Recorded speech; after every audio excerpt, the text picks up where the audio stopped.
This is Rolling to Die, episode 125. We're at the castle in the sky, guys. What do we do next? Hit it, DJ.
All right, guys, girls, and so world. Hey, how's everybody doing today? My name's Henry, known as Mayhem the Heart's Mace, or tonight as Ulrich Scattermace.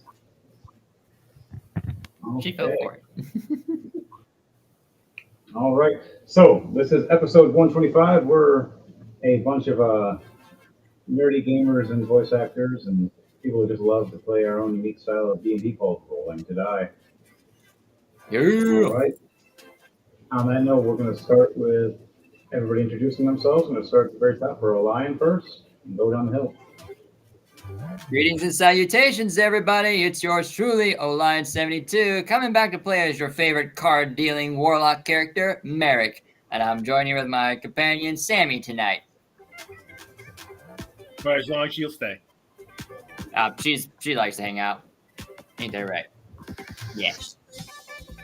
Hello, all you nerds out there in the internet. I am Dark Trooper, coming from you live from a secret location, aka my couch, and I will be playing two characters today. I will be playing your favorite OCD janitor, Flemeth the janitor, as well as everybody. You know him, you love him, you love how he says "get," as Grismont the Flesh Splitter. Yeah! Commence the war! Wow.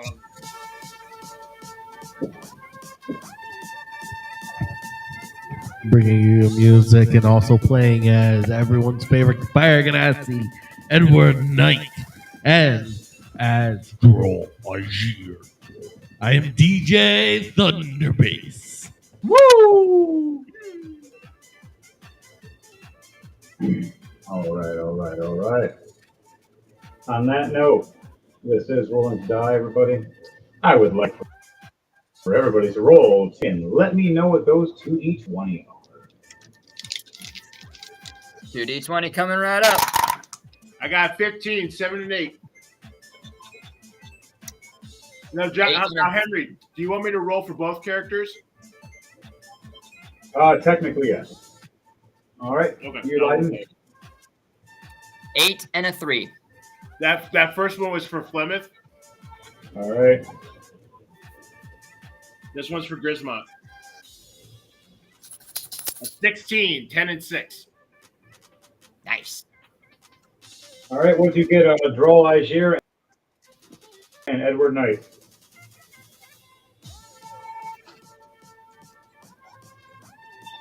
For Edward Knight, what did you get? Still rolling. Oh, wow. His dice are on a Windows Vista. Ah, the good old days. I mean, These dice are loaded. I like that with a DM's So dice.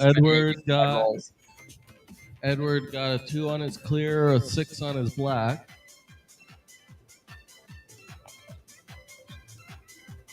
And Droll got a 9 on his clear, a 2 on his black. All right.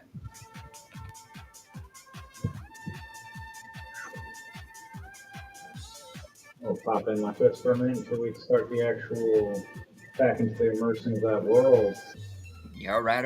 All right, so you said what was that? A 9 and a what? 2. 9 on the clear, 2 on the black for Droll. 2 on the clear, and 6 on the black for Edward. All right. Okay, and then for Princess Ophelia and Auric Scattermass. What did those two get in this whole story to begin off with? A 9 and an 8. 9. All right, and for Princess Ophelia, a 17 and a 6.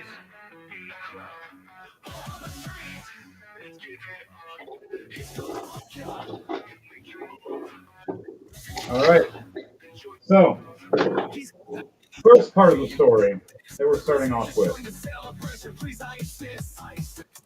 In the darkness, as Edward Knight is meditating in Chrome Toonfall's castle,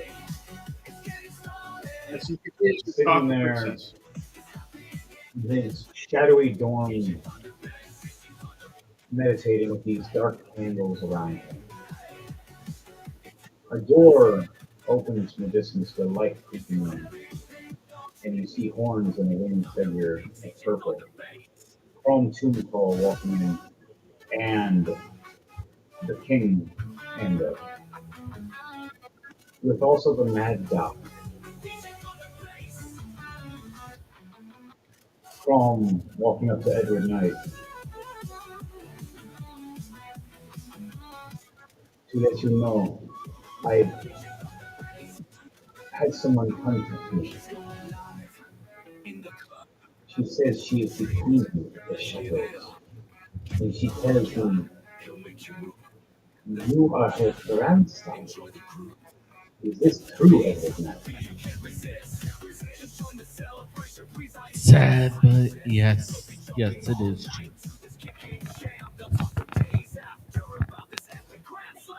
The old woman that has been taunting people's nightmares for thousands of years is your goddamn grandmother. This is Where do you terrifying. think I get my shadow? But she came to me. True. It is handy. But she mentioned that she wants to retire to the fairy world. And the only way to be granted that is if I open the portal. But she says someone has to stay on this plane to do the duty. Unless you're on a mission, you can leave for short periods. If you accept this, we will be having coronation with her.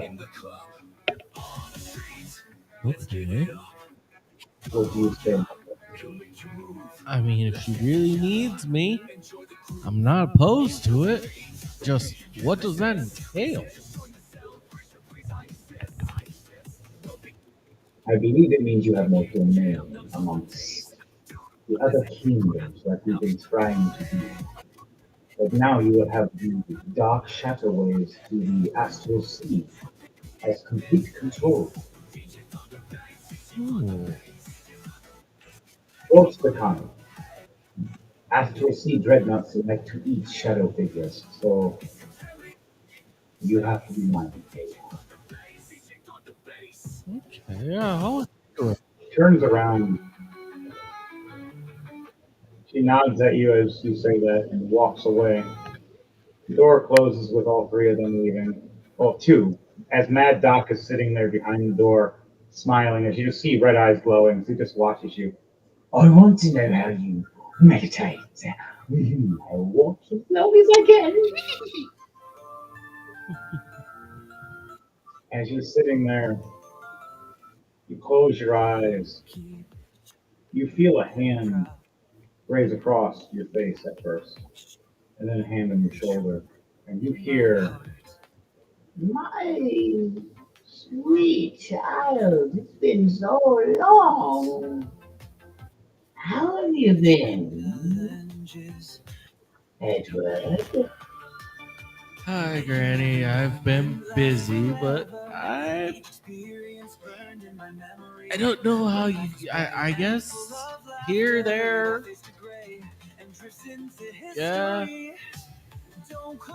it's hard to tell when I'm popping everywhere. Yeah. I've been watching your shadow videos have grown many, and I really need a vacation from this world.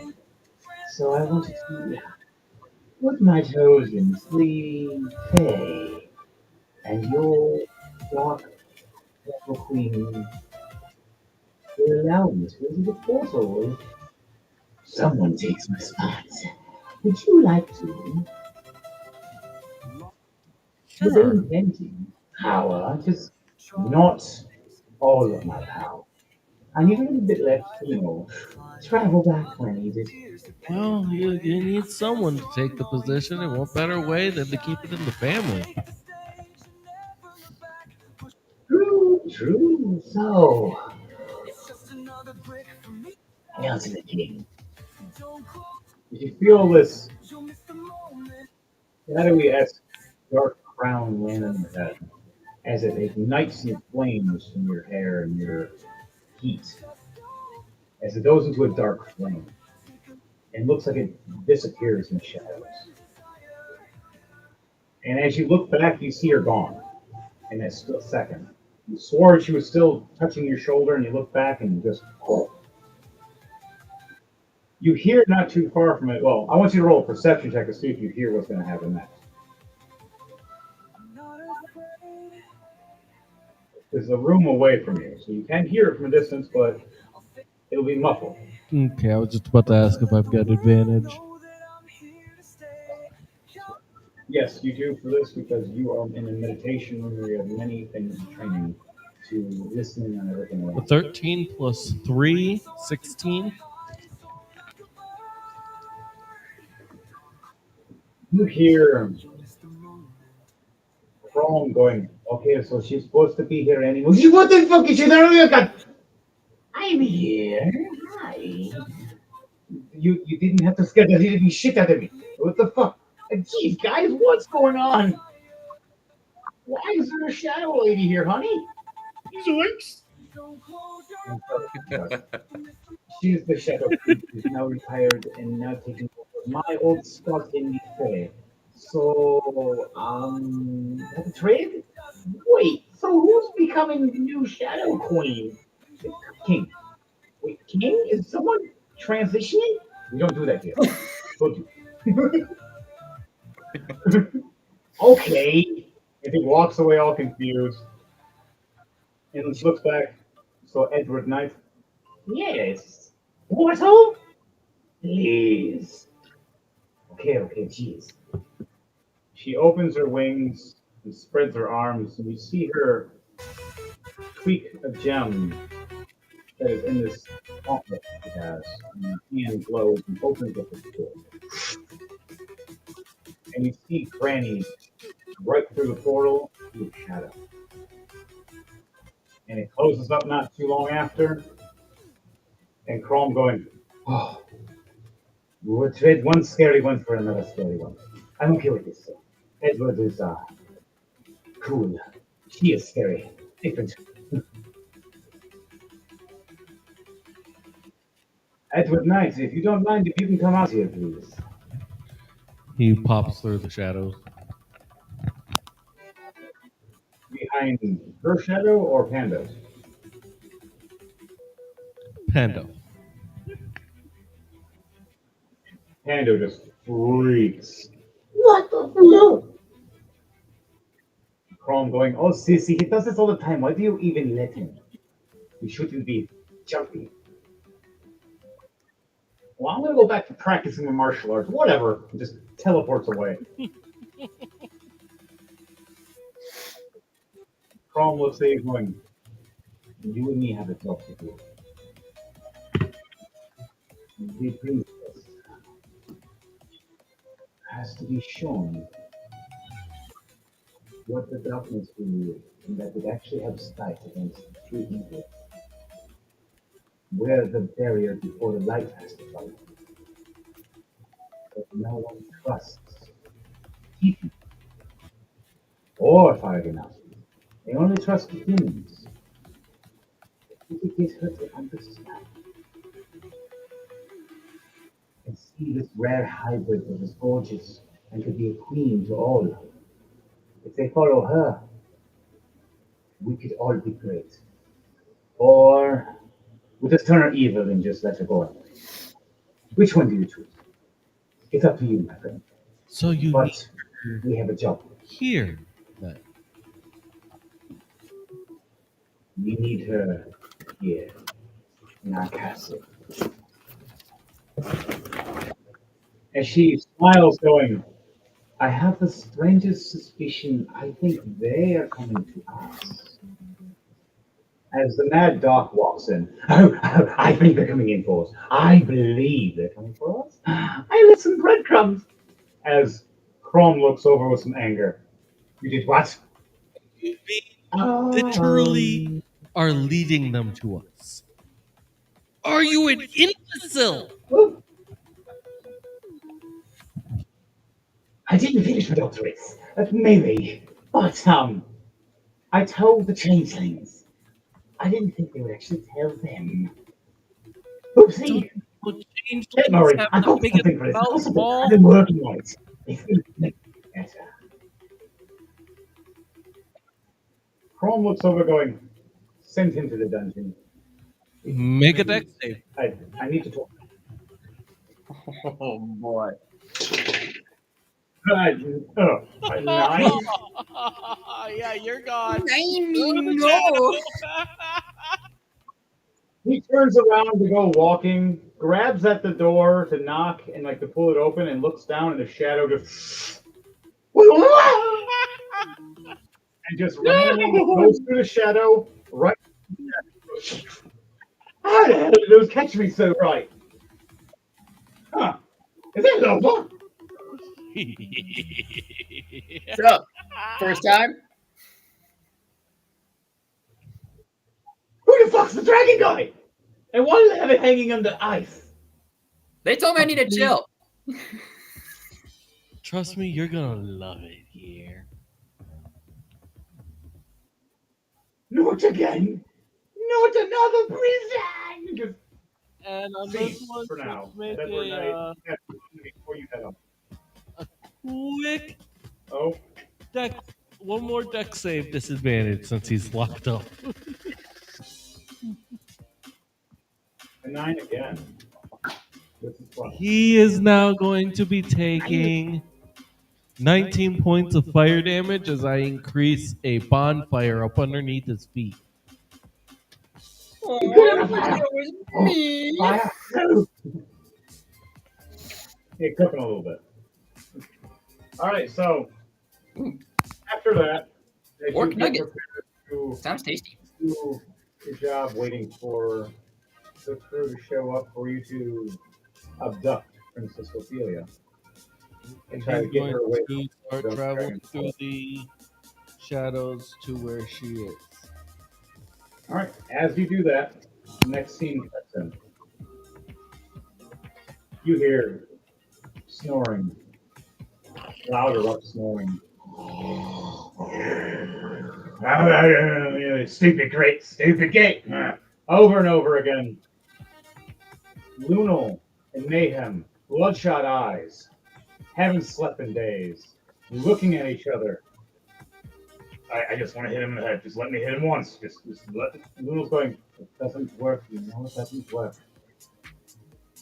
We don't need him for at least another week or two for fighting. The peace will go for 1 week. I think he should go back to his drunken friends. Just for a night. I need some rest. Please. Mayhem nods. Can I hit him? No, I have a better idea. She waves her hand over Grismont, and a green portal appears under his back.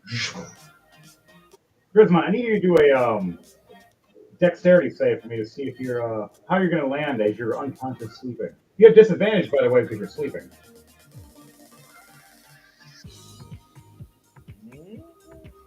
19.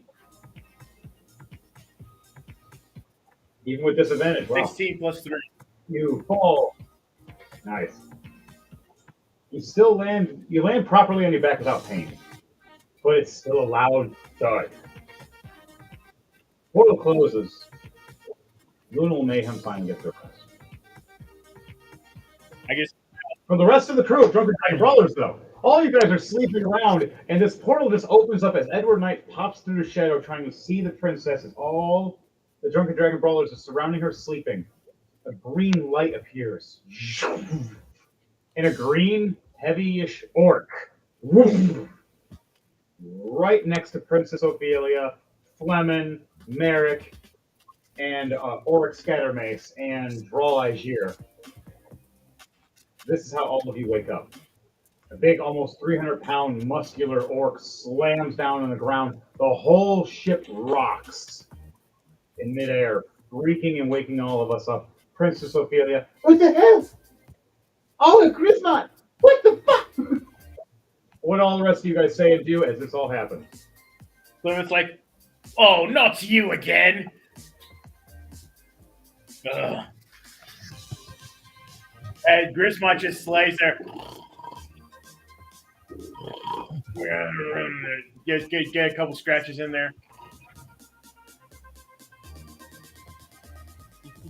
He's the only one that's still asleep. Scattermaid. Which one, Flemin or Grismont. Grismont's still fast asleep. Passed out, sleeping. All right, you slam down, still asleep. Everybody's awake, yelling at you. Princess Ophelia gives you the cold shoulder touch. Puts her icy hand right on your shoulder to wake you up. I would suggest to wake up. As she hits you with this. I need to do a Constitution save with disadvantage. You are asleep. It's so funny. I got that 20. 18. I got a 5. 2 plus 3. Oh, wow. All right, so I got a 19 for it. As your shoulder gets cold and you abruptly wake up. Whoa! What do you do and say as that happens? Whoa! Why is it so cold? Oh, it's you. He looks over. Grismont wakes up like, ah, ah! He's like, why is it so cold? And I look over like, oh, it's you. Oh, it's you, Gits. Where's the other ones? Ophelia gets excited and hugs you. My Grismont's back. I love the orc.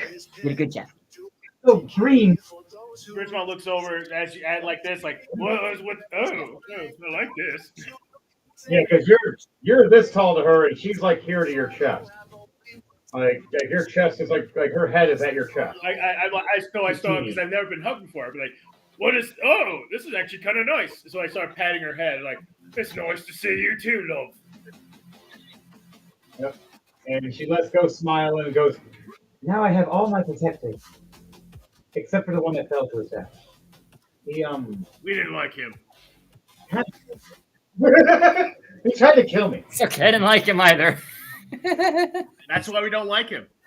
I love the action. He was funny as hell. All right, so we might use him later as something coming back for evil. Ooh. But that might be an undead breed. Juicy. I like it. All of you are woken up now. You're all standing there, have your big green friend back, and you know that you are at the castle of Princess Ophelia, is trying to get their parents back. Oh, hey, it's good to see you, man. It's been a while. Last I saw, you went through a portal somewhere else. Where you been? Sorry. Sure. You good? Don't choke on live stream, please. I go, oh, it's you, the gambler. Something like that, yes. The gambler git. Always with the other people. Oh, People keep trying to take me through time and space. time and space. Wow. Sounds like one hell of a trip.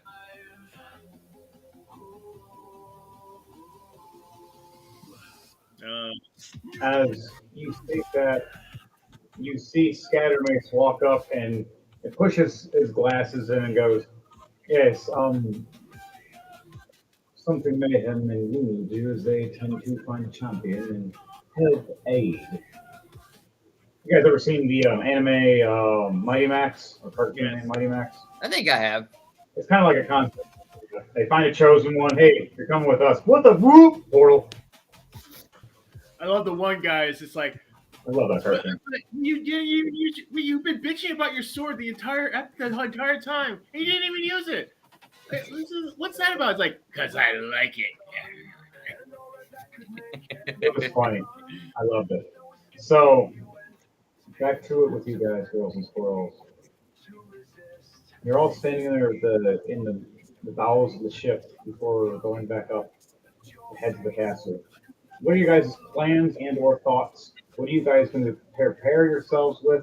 Are you going to try to go silent? Going to go quiet? Are you going to split teams? Or are you going to try to be stealthy? What are you doing? You coming in guns blazing? Yeah, mind you, you don't know what's in this castle. You don't know what the levels are in this castle. You just know the king and queen are here, and you know there are changelings, and there may be giants because it seems like the changelings signed a deal with the giants. Oh yeah. Oh yeah, Grump. You have no idea what we went through. We took down a castle, a bunch of changelings and giants a couple of days ago, and then we came here to this castle and fought ourselves a golden dragon and a bunch of pirates. It was insane. Grismack just goes, I miss out on all the. He starts weeping. He just goes into a corner, and starts weeping like, I miss out on all the fun. Yeah, don't you worry, Big Green. There's plenty more fun where that comes from. Plymouth and everybody just starts patting him on the back. It's like, it's okay, it's okay. As all this happens, you guys console Grismon and his giant muscles flexing as he's weeping for a minute. You notice that every tear, anybody does have a high perception if they want to perceive, that the tears drop on the ground on the wood, start making a fungi. Sure. But then he turns around and we all get ready to head up the stairs. As you see Scattermace, 7 does not. You need at least 12. Yeah. You go up the stairs with anybody wants to with following Scattermace, they're welcome to. Scattermace and Ophelia are heading up there now. Yep, I'll follow suit. I'll do too. All right. Both of them. Yep. Everybody follow and head up the steps and the stairs. You finally get to the dock. You notice your ship is no longer invisible, as it just uncloaks. Right as we finally walk up, you see it just turning off. As the spell goes away, as Princess Ophelia looks over going, Is it going to be good in that location? and she looks over going, as long as no one sees us, I can make it invisible one more time for at least another 24 hours. But it'll be one of my spells. Which she can do, that's fine. Will we be able to still see it, or will it be invisible to us that we can't see it? Yeah. Good, yes. Fair enough. Smile. She touches the ship and casts true invisibility, making it completely invisible. And then, as you notice under your feet, it looks like you're standing in the sky now. And you cannot see the ship anymore. Don't look down. Don't look down. Whatever you do, don't look down. Ah, crap. Looking. All right. You guys want to head off the ship now and get to Yes, the please. castle? Yep. You can. All right. I'm going to try to do something interesting. I'm going to try to forcibly move the camera. I don't think I have a good stealth, but I will double check. You guys get off. You want you to all do a stealth check as you first try to get off the ship. That's a straight roll for me. Advantage. 13 for Merrick.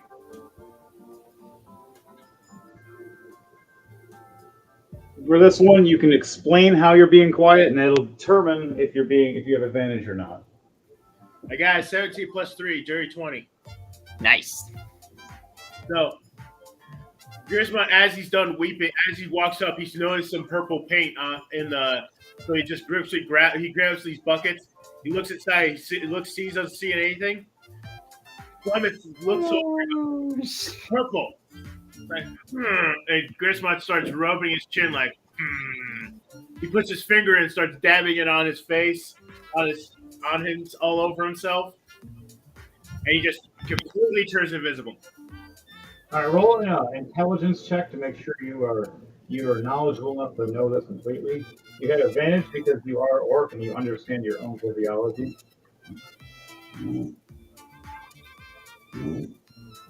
I got 17. Yeah.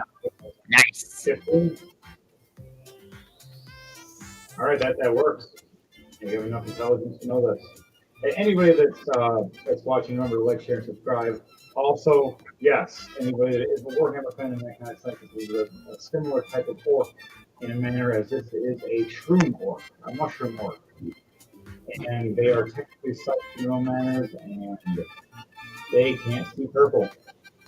Technically, in their formality, if they believe it so, if they put purple on themselves, they can make themselves invisible. Doing so, Grisma spends a few minutes, and even Fleming helps paint him, until he is completely doused in purple, except for his eyes. If you see him open his eyes blinking, you see red eyes floating in the air. Now, do you want to paint your teeth, or do you want to leave the teeth white? What am I painting? Your teeth. No, I'm not going to paint teeth. All right, so you just see floating red eyes and floating teeth. With these big, sharp, smiling teeth, like they're scary as hell, and floating eyes. The rest of them is disappeared. He even dipped his weapons in to make sure they disappeared. Unless she didn't want to, just had two floating axes for no reason. Which is hilarious. Draw Your choice. 10 plus 7 on the stealth, 17. 17 for you, son? All right. So, with that, anybody got under a 10? Nope. 13 for Merrick. I got 17 for Grismont. No, I got a dirty 20 for Grismont. As for Flemeth,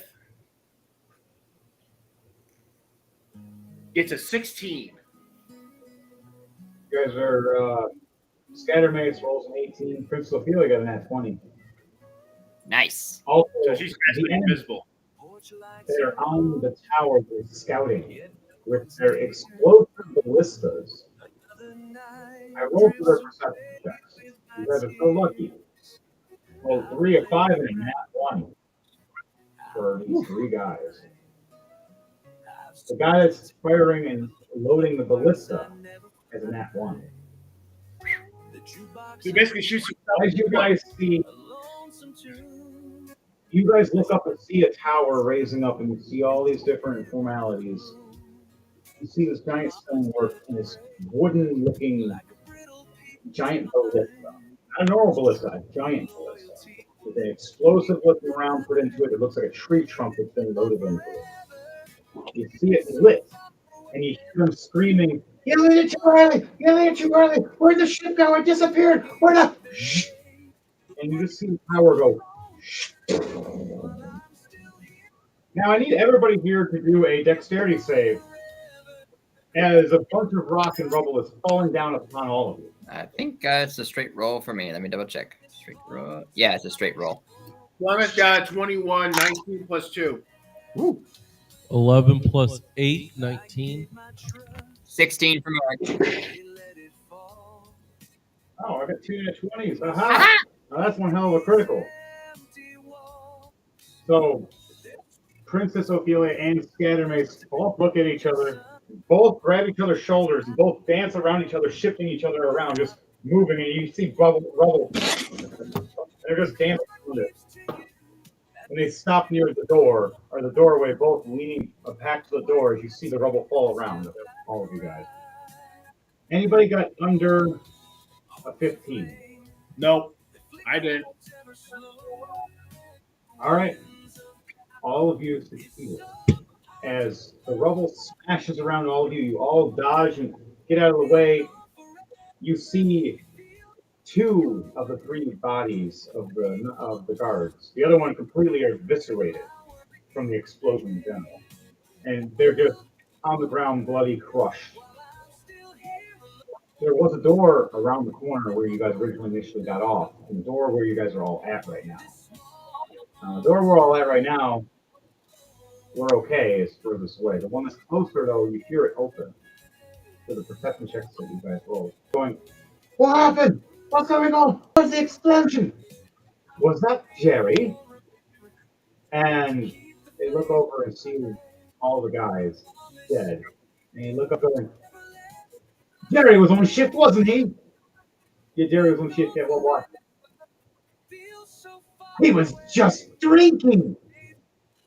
And you put him on the ballista. What the hell is wrong with you? Oh, sorry, I was just, putting people to shifts. I thought he said he was okay. I don't care. Get in the new ballista now and tell the giants. I'm sorry. I'm gonna get. You know what? Chucks the guy right off the ledge and just watches him fall to his death. I think that was a promotion. Bet. Just right for you. As he turns around and walks away.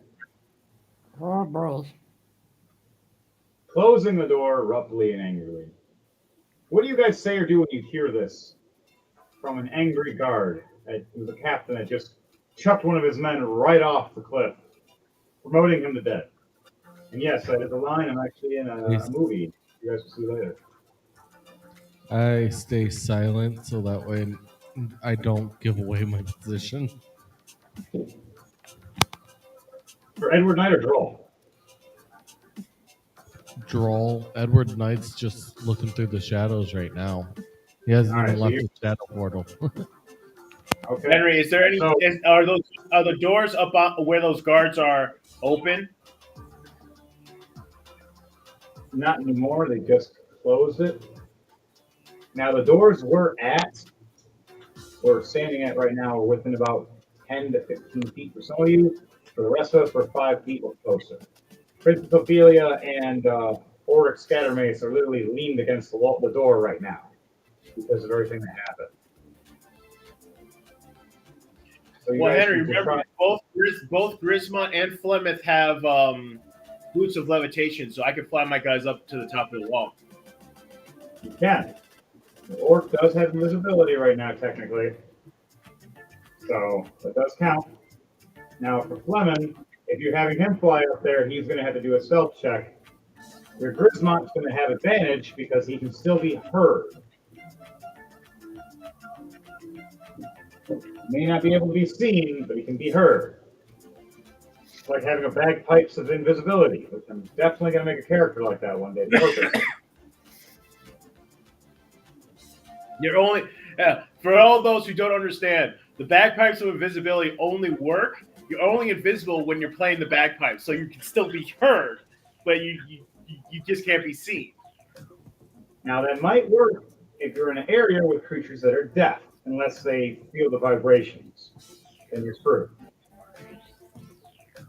Now back to it, guys, girls. I was What are you doing thinking. with Grismont and Fleming before we decide with everybody else what they're doing? I'm thinking about flying him up. I do have. I believe Flemeth has a rope. Exactly. Let me just double check and see. Yep. Yeah, the dogs start talking. Ahead 50 feet. Is the wall less than 50 feet?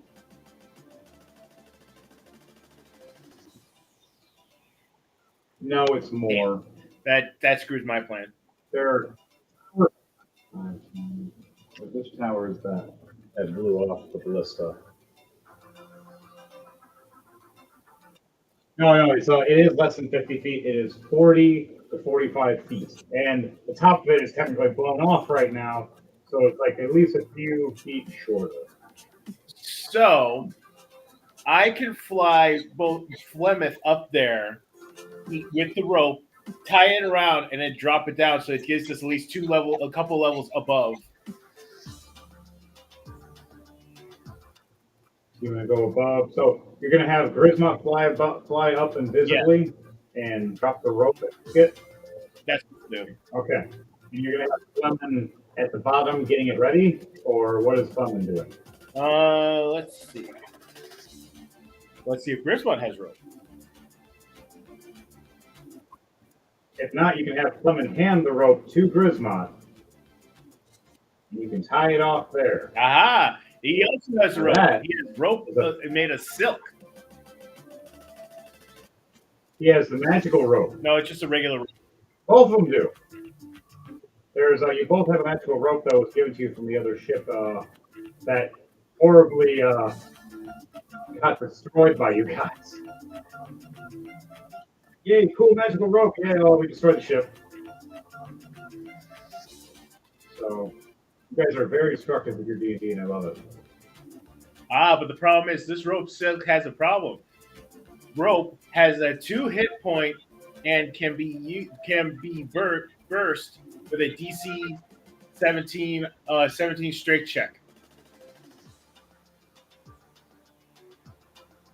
So it can be destroyed. It looks like it. So it's not strong enough unless you get it wet. Silk is technically extremely durable and can't be torn while it's wet for some reason. Unless you guys are going to pour water on it or pee on it, it's not going to be tough enough to hold on to people that are heavy. Unless people are flying up there. But mind you, half of you can fly, a couple of you can't. let's see. Hang on, let me just double check one thing. I actually don't know if Scattermace can fly. I know that Merrick can fly. He has the boots of flight, the green pair, not the blue pair.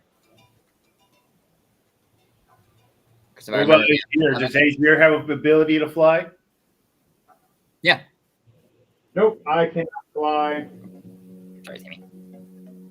What about Ophelia? Scattermace is going to have to fly. Can Ophelia fly? Princess Ophelia, she knows how to levitate. Okay. So I vote we go up to the top of that guard royal. Because we're all in stealth mode. All right, so mind you, there was an explosion up there that people are going to be going up around there and checking and around the area vicinity. You can go up there and be stealthy and move around because they already determined it was an accident. So they're not looking for you guys. And then they're also distracted with putting fires out. Yeah, no one reported the ship because the guys that saw it just blew themselves up. So you can either split the party and some go down through the door in the doorway, and others go upstairs and through the upstairs pathways, or you can all go together upstairs. What do you guys choose for your Drunken Dragon Brawlers? Merrick is going to use his 5th level spell to turn himself invisible. And then he's going to go ahead and fly up with Fleming and Grismont. Is it true visibility or is it regular invisibility? Regular invisibility. I'm not high enough to use that spell yet. All right. All right. I'll make sure. Princess Ophelia, a little different. She's an avatar. All right, so for that, what you said you're going to do is you're going to fly up there and everything? So you get up there, you're going to help tie the rope, or you're just going to scout? I'm going to scout. All right, so you go up there and scout while Grismont's flying up there with the rope. Now, Grismont, are you going to pour any water on this, or are you just going to use a different rope that Fleming has? This one is the rope of hempen. So, all right. So take that up there and fly up there and use it how you want. Wrap it up there, and I'll explain what's up there when you get up there to wrap it. I'll go do both of them are going to fly up there. Okay. Now for Fleming, because he's not invisible, I'm going to need you to do a stealth check. It's going to be a straight roll, unless you have advantage. 15 plus 6, 21. Nice. All right. All three of you silently but violently fly up there with these two ropes. You hook them. Now, I want you to roll a perception check for me to see where you can tie these ropes and where would be a smart and sturdy spot. There will be different areas I'm going to explain. Hey, Merrick, make a perception to check to see if there's anyone in the vicinity that's around, probably doing their guard duty.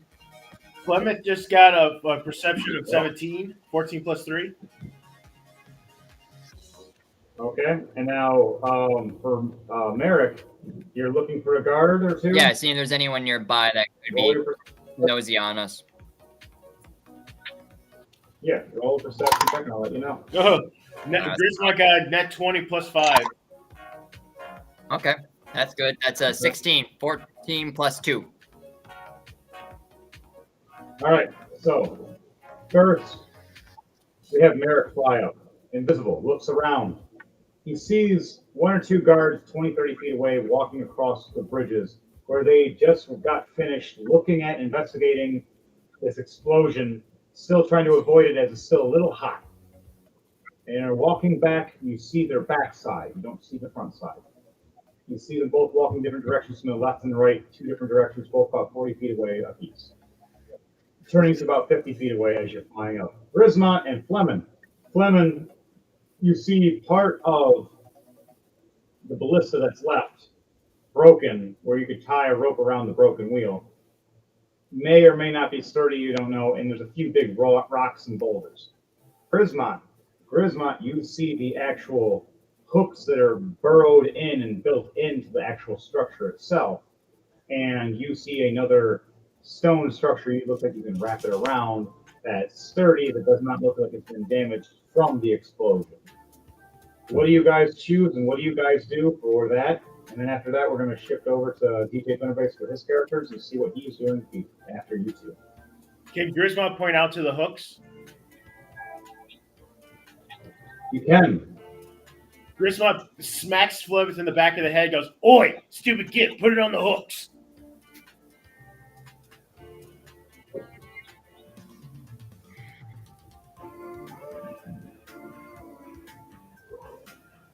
All right, so you do that. You slap him.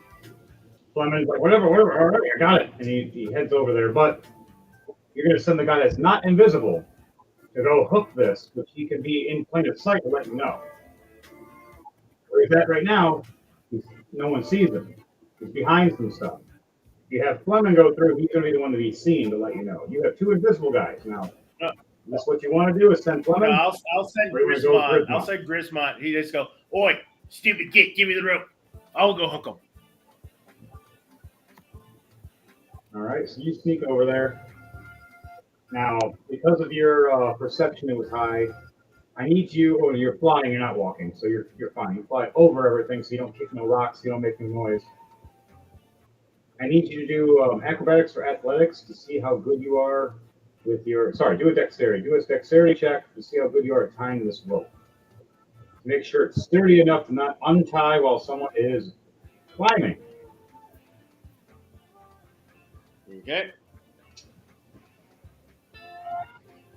Grismont got a 19. Nice. 16 plus 3.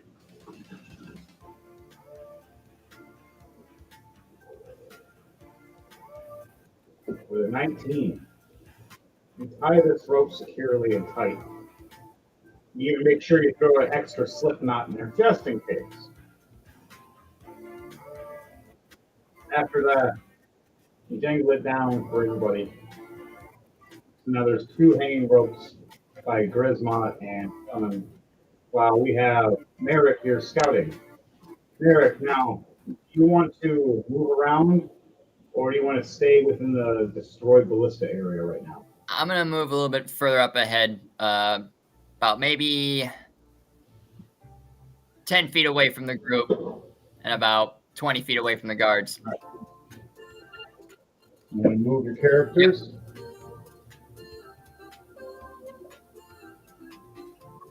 Yep. We got Grismont right here and Fleming right here. Merrick, you wanted to fly which way? To the left or to the right? Towards the guards, basically, about 20 feet away from them. All right, so kind of in the middle. All right, works for me. Something for flight. Give me 1 second. Yeah, the green boots, they only last for about 4 hours of flight if I use them consistently. That's fine. You got plenty of time flying then, because this is literally a matter of like a minute or so to let you know.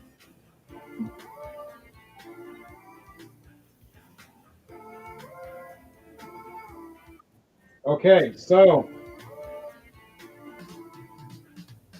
And my invisibility spell only lasts for about an hour.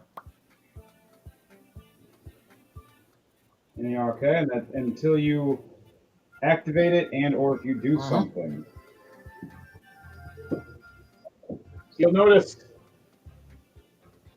you have 1 guard going this direction, and 1 guard going this direction.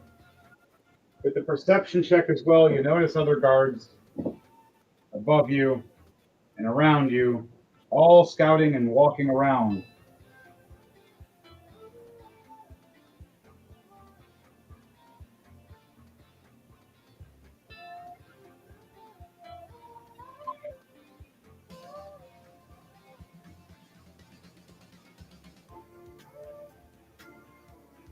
So, on that note, are you going to do anything? Are you going to scout the guys out? Are you going to figure out what they're doing? Where's your choice? I'm going to watch and observe them and see like their time change when they go from one direction, switch, rotate, go to a different direction, like watching their pattern and seeing what I'm going to do next for that action, basically. So I'm just going to hold action and just watch and observe. Okay. So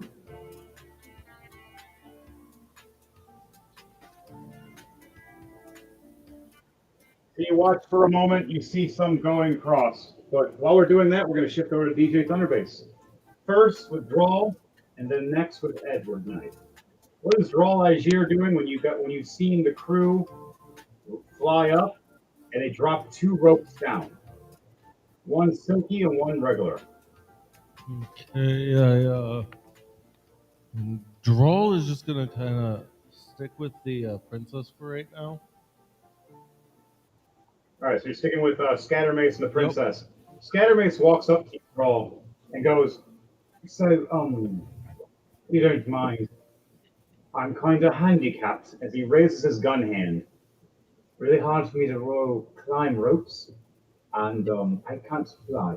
So, do you mind, my scaly dragony friend? You could fly me up. My princess, she can hover herself.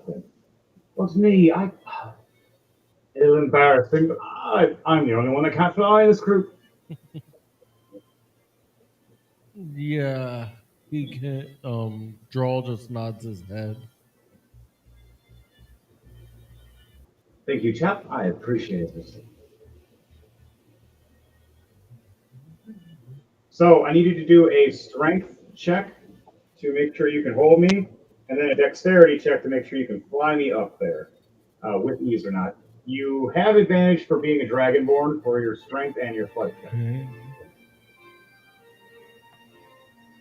A 16 plus 2, 18 for the strength. Okay, that's good. Success. 13 plus 3, 16 for the dexterity. All right. So explain to me how you pick up and fly him there without any issues. I basically grab him by the shoulders. Since my wing Oh, thank you. Oh, you're started, bro. You flap your way up now. Now we have to do a stealth check as well, mind you. There are guards walking around. We'll be able to hide once we get to the rubble area around the damaged ballista. I rolled a 19 plus 7 for stealth. So 26. All right. You fly up there quietly with me, like fast. First, you pick me up, and I'm like, all right, you're going to be. I roll myself.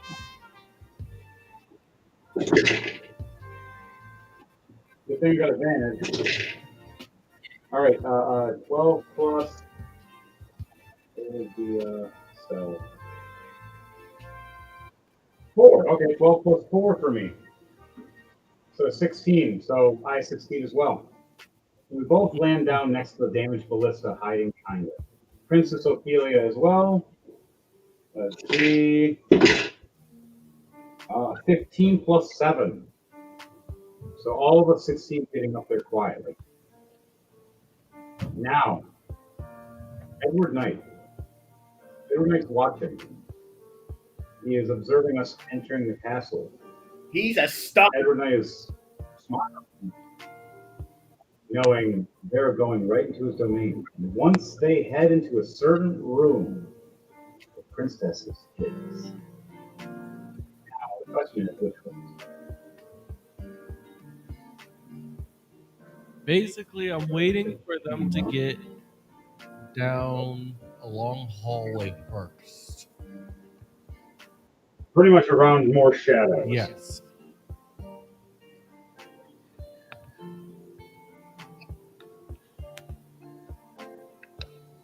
And unfortunately, with that fire going on right now, that's kind of a little difficult. Yes, right now it's a lot harder for you to be a little stealthy and have those issues. Luckily, he has natural advantage on stuff.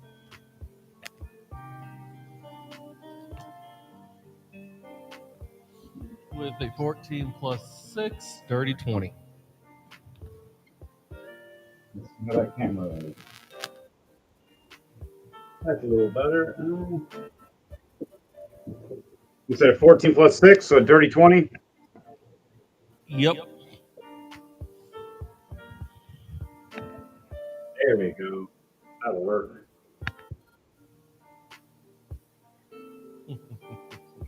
Exactly where it was. I don't know how to do that.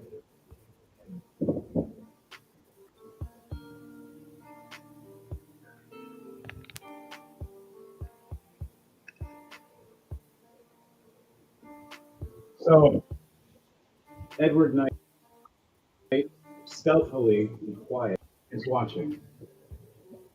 Now the question is there anything he's going to do, say, is he going to taunt, he's just going to wait? Or now he's going to be making traps? Right now, I've got the.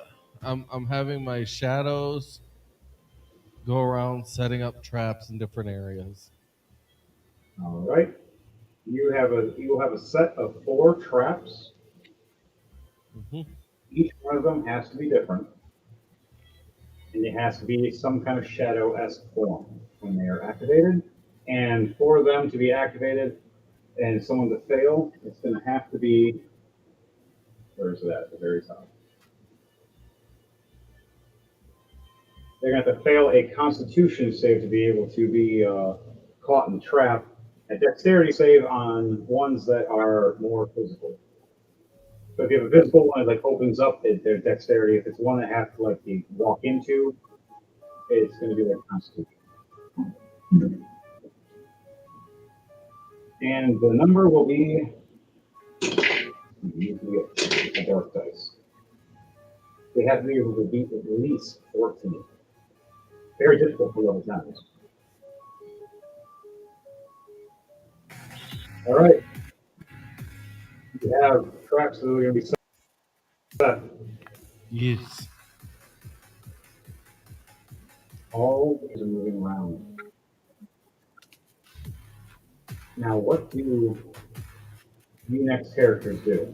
What does Grismont do? Is now it's back to you, Grismont. What are you and what's Leiden doing and all of us? We're all huddled together, except for technically Merrick, as he is floating in the air invisibly, and he's watching the guards walk past. You successfully managed to stay stealthily, getting up to the first tower. Are there any doors nearby? Well, there's the tower entrances that you see. Wrong question. Are there any doors near us?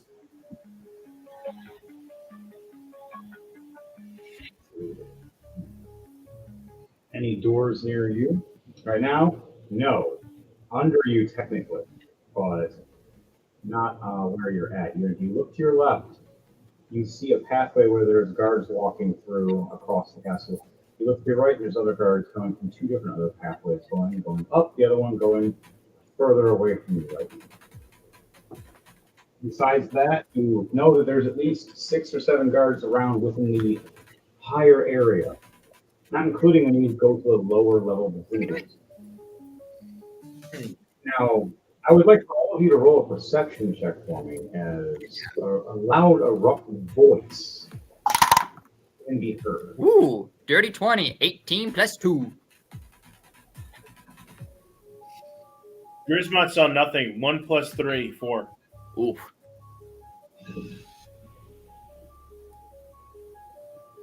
$14, What about 6, Fleming? 30, 20. Come on. 2 + 2, 4. All right, so Grismont and Fleming are completely distracted talking about something else. You can make up whatever you want. Something funny, goofy, strange. Maybe what happened to you? Oh, I was fighting these guys and this, and this, and the undead. Or you can make up a story, whatever you want to say in a minute. But before we get to that, for the rest of you, you hear a deep voice. Those who enter our kingdom of the storm giants and the kingdom of the dark purple queen, and to the new king of the shadows, will have to forfeit their lives or forfeit the land and properties. I may not see you, but I know you're here. And then you hear another voice. Honey, stop trying to threaten whatever's around. You do this all the time. Why am I don't care if we eat you later. Little Olive. Company now. Imagine he just does this every time at lunchtime. Then you can clock it at this. Oh, it must be lunchtime. Every time the delivery guy shows Must up. be lunchtime. Does it every time the delivery guy shows up. Exactly. And she just looks over going, it's like every time. What was that crime? I can't hear you down there. I'm trying to say something. Yeah. Can you fly? Because I can't hear you. You're so small. Are you really making a short joke to me? Chrome flies up to Doctor. While that's happening, Grismont and Fleming, what are you guys having a conversation about while all that just happened? If you guys didn't hear any of this, you were having a conversation. Grismont says, "Oi, stupid bastard! I got a battle axe for you. I got a while back." What do you gotta do? I'm gonna give Grismont You hand in a great axe. Now Griswold's gonna have a great axe. Actually, a 9 levels of Stealer Great Axe. 9 lives of Yeah, 9 Stealer Stealer Great Great Axe. Axe. Nice. So you take that 9 lives Stealer Great Axe. You can edit it later. We'll give it a unique name if you want to, or customize it. For now, just take it as a. Now, what does Grismont say to Fleming after Fleming hands him his axe? He gives him his. He goes, "Oh, thank you, my friend." But this is before the storm giant threatens everybody.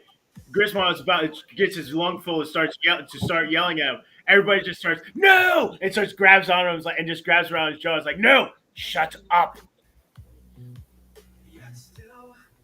All right, so as you guys do that and huddle around each other, trying to silence each other, there's an invisible orc, and it gets Fleming looks like he's talking to nobody. Princess Ophelia just does the face palm slap. I have to roll now for the guards that are turning around about now, and they're about to be heading back. Oh, it's top. 115. Oh. So out of the 4 guards that have turned around and are heading back, 2 of them witness and will be able to see 2 of you if you do not make it high enough. I need everybody here to do a group stealth check. As you are all huddled together in some way, except for Merrick, he's invisible, but he still needs to be part of the group stealth check. Okay, nice. That's 15 altogether. 2 9s plus 7. You okay, girl? You okay? I thought you had to go in the bathroom. So Said, 16 altogether. 16, okay. Yep. And for Grismont and 2 Fleming, 9s. A stealth check. yeah. So this is going to be a group stealth check. 1 success, 1 failure. What you get, and then that will determine what's going to happen next. Yes, he does because he's invisible. So does Merrick. Merrick, you technically can roll again because you are invisible. Okay. Net that one was very 20 better. for Grismont.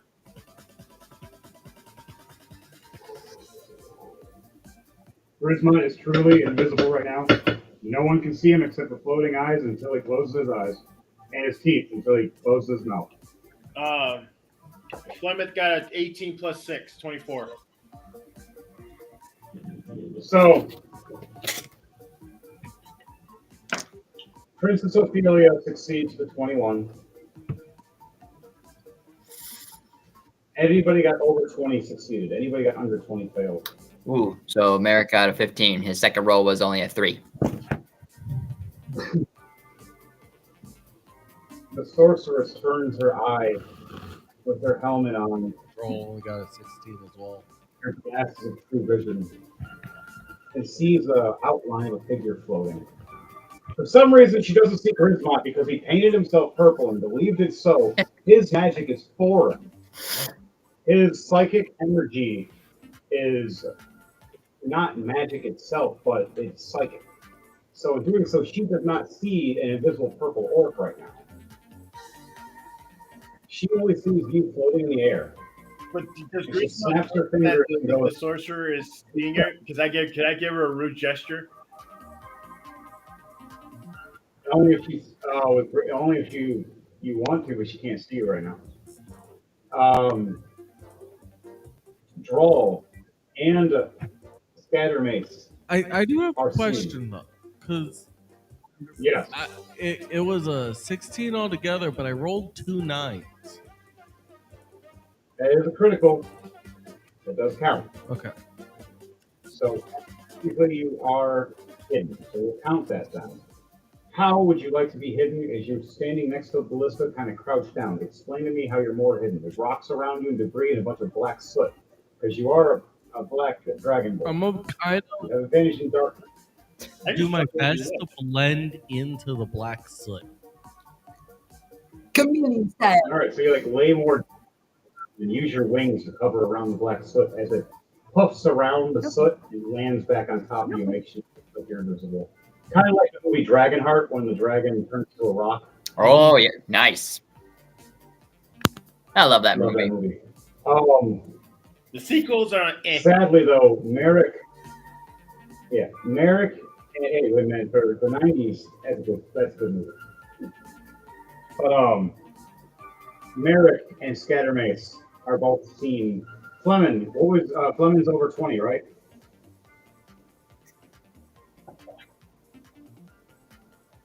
I think Fleming was For you, 26 Chris, altogether. was Fleming over 20? Yeah, okay. So he was over 20. You guys are good. So it's just Merrick and Scattermace. Merrick, you hear the spell.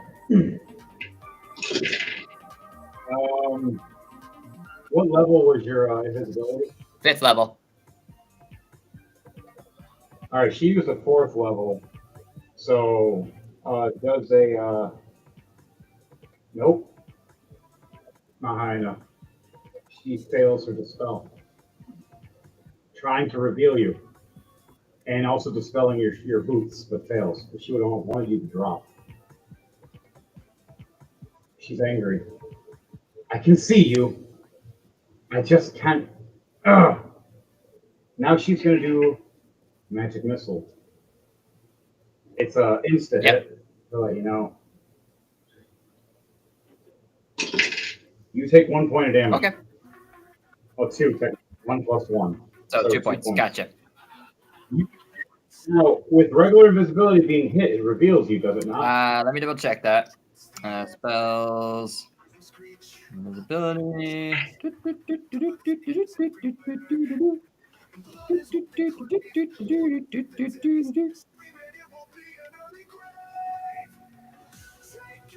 Yes, it is a concentration spell. So by taking a hit, I lose concentration. So I appear. All right. And right before we do this, combat, remember to like, share, and subscribe to Rolling to Die, and also to the music that is brought to you here always and played by a player here, and also a trainer for DM as well, a DJ Thunderbase himself. Remember to like, share, and subscribe to all of our content and enjoy. We will do custom content as well, like put comments if you want and see if there's something that you would like to add to the story. Remember, our stories are custom and unique for Rolling to Die. We do everything here by our own output. No stories are controlled by anybody else but us.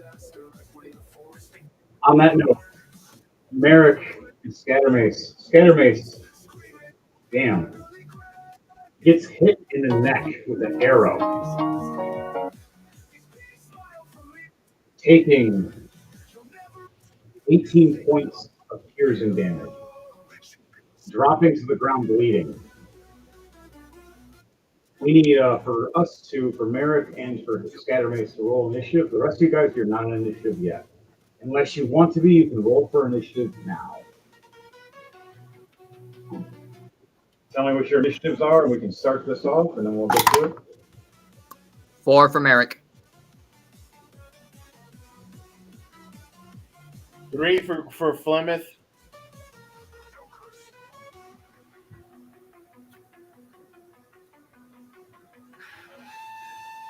15 for Grismont.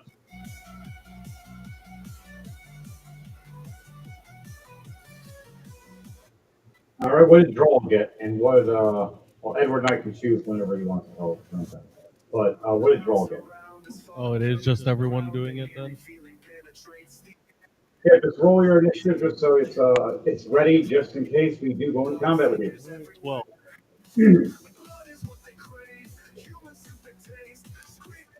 And now, ooh, wow. It's a critical, but Prince Ophelia rolled 2 nat 1s. Ooh. That's a 3.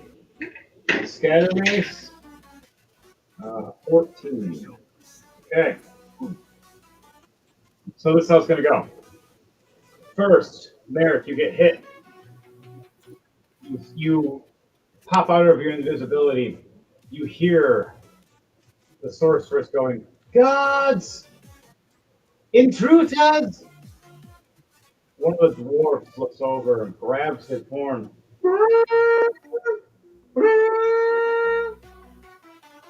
Oh wow, that was a lot last Arrow shoots his cannon snap, splattering blood right across Princess Ophelia's face as he hits the ground, gasping for air with the arrow in his neck.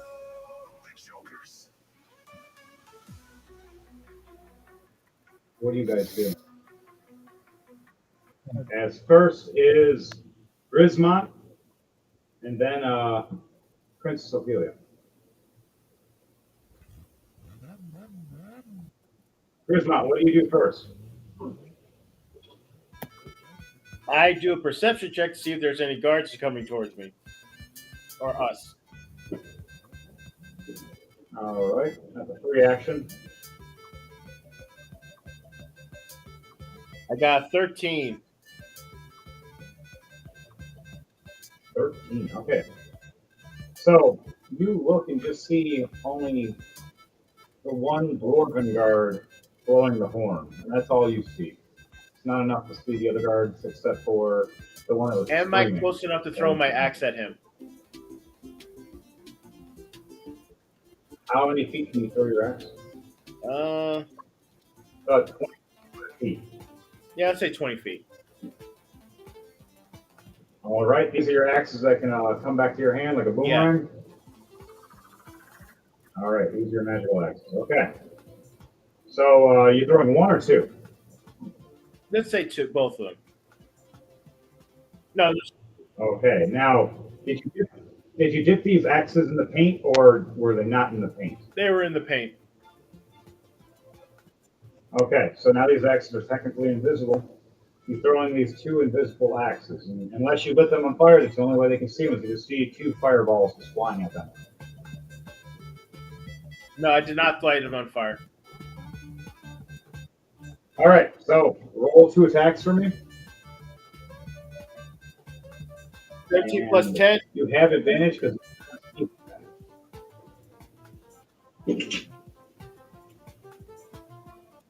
Got a what now? One's a 27, the other one's a 17. Nice. All right, both of them hit.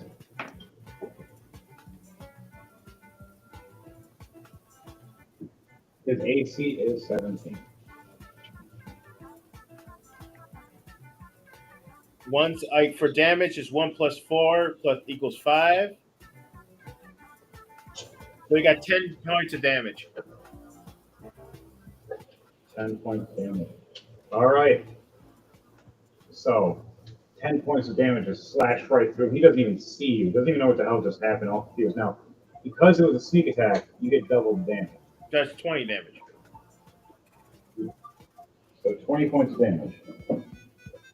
Okay, and anything else you say or do for you on your turn? You still have a bonus action. I put my hands up to re-summon back my axes. All right, they start flying right back, and you catch them both. Okay, that ends your turn for him. It is now Princess Ophelia. She looks over and sees everything happening, and you see her just turn her body, just starts covering in ice. And looks like she kind of like makes a shell of ice around herself. And that takes up her turn. So now it is Drawl's turn. After Drawl, it's Merrick's turn. All right. Okay. Is the guy that Actually, Scatter Mace. is the guy that was blowing the horn? He's still around? He is. He just got slashed by the 2 axes of Grismont as he threw them and damaged him about 20 points of damage. Okay, does an 11 plus 7, 18 hit? 18 does hit. Taking 7 points About of damage 35. from a dart. Okay. You take 7 points of damage from your dart. Now, was it a sneak attack? If it was, it would be double damage. It would be a sneak attack because I'm still hiding in the soot. All right. So that is double damage. So that's 14 points of damage. And then does a. Okay. What No. else do you do? You get This one does not. Not 1 plus 7. Oof. But you roll. Not 1 plus 7 for that last one.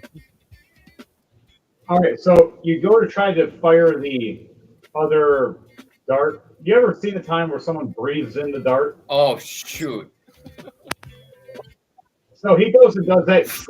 And goes and just spits it out and everything, taking 2 points of damage from breathing in your own dart.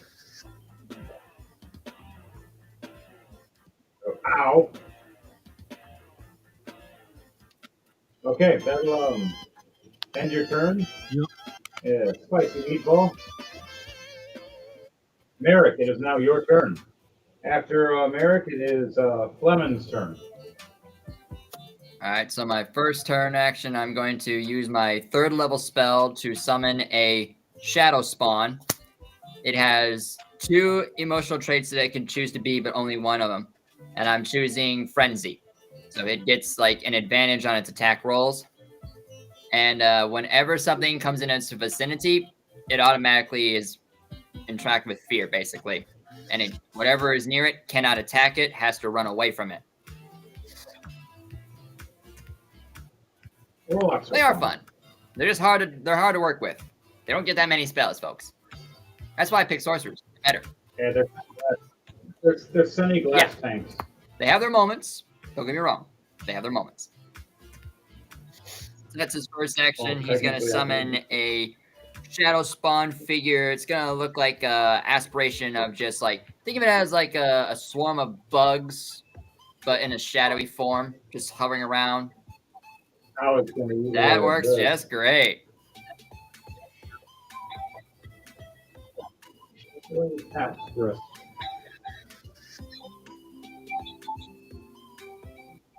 All right, so you where are you appearing it? Are you appearing it at the lady that was outing you? Okay. And it basically, on my turn, it does the same stuff on the same turn I have for my actions. So that's my first action. My second action is I'm going to cast Eldritch Blast at the sorceress. Does 15 hit? Her? Okay, yes. Good. Makes me happy. All right, 1d10 plus 4. That's 10 points of force damage onto her. All right, now does this push her at all? Nope. Okay, I was going to say, because a push would be devastating on a little walking And I can bridge. still do one more Eldritch Blast, because I can, at my level I am right now, I can cast it twice. Well, you're supposed to fire it or it's supposed to be 2 shots, Yeah. isn't it? For Eldritch Blast? Well, it's each shot is an attack roll, basically. And that's another 15 to hit. 15 to hit. 12 points of force damage. 12.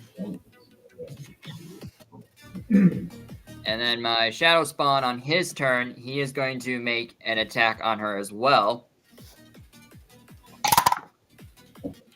All right, that's a 18 to hit. 18 definitely hits. And what is it? 1d12. Where's my d12? Plus 3. Okay, so that's 7 points of cold damage.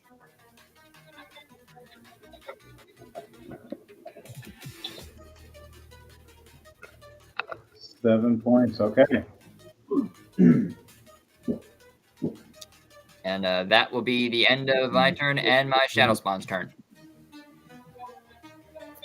Oh, it's my turn. Fleming. Yep, it is now your turn, Fleming. What are you doing with your dwarf that is a monk and a janitor?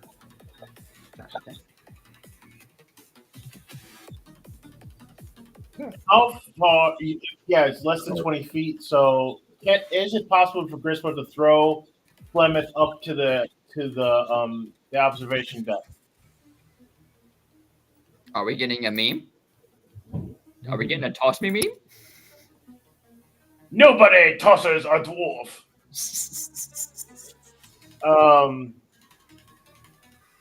And you're asking, you're going to be tossing, or having Grismont toss Fleming where? Well, Plymouth doesn't have any range attacks. It's all close quarters for him. So he has to get up in close quarters.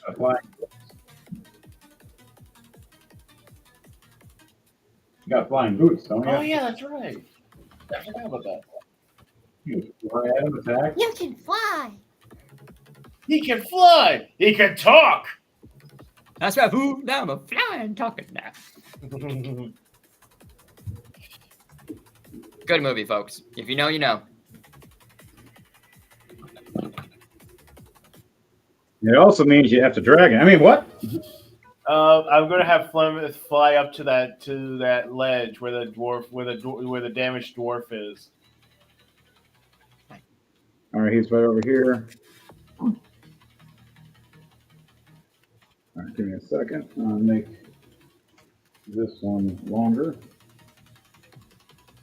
Why are you sniffing my eye? You're a weird meerkat. I mean, you do your stance like a meerkat, but you're a weird meerkat nonetheless.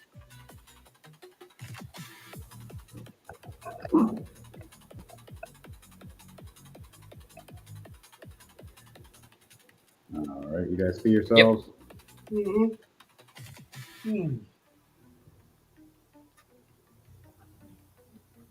Yeah, we still see you, Henry. Where'd he go? Not me.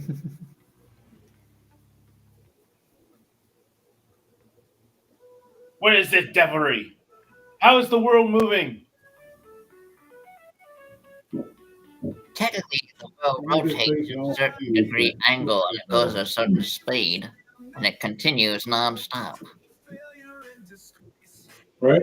So, while you guys are doing all this and fighting and everything, are you attacking? How are you attacking this dwarf?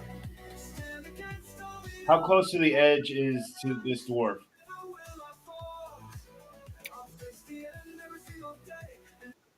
The ledge, the whole bridge itself is only 10 feet wide. Ooh. I'm going to fly Flemeth up and do a double heel kick right into the midriff of this dwarf, pushing him off the bridge. Oh, nice.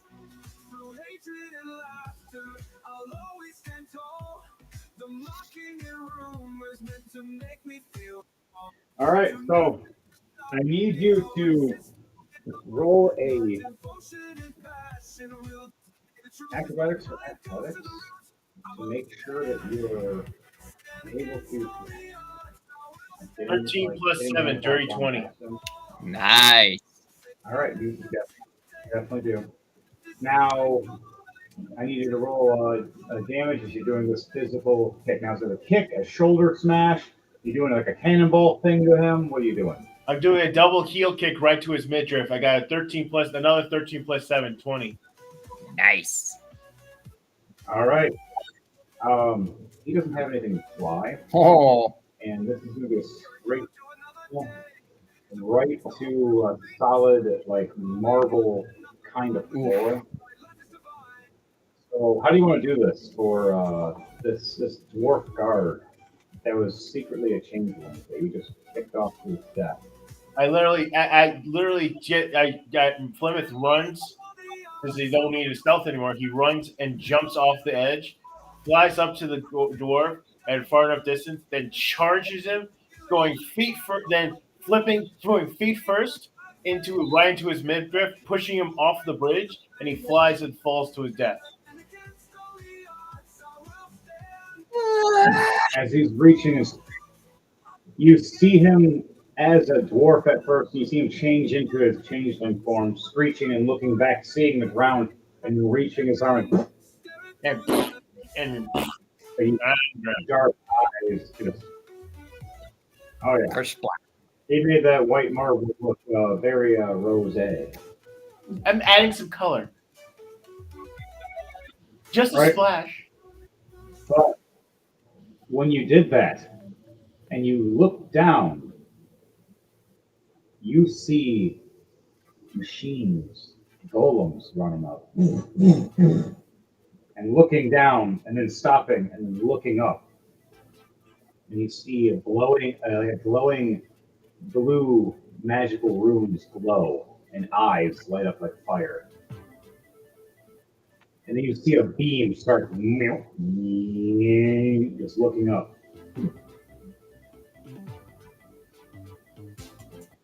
I need you to do a dexterity save for me, please, as this beam is coming at you.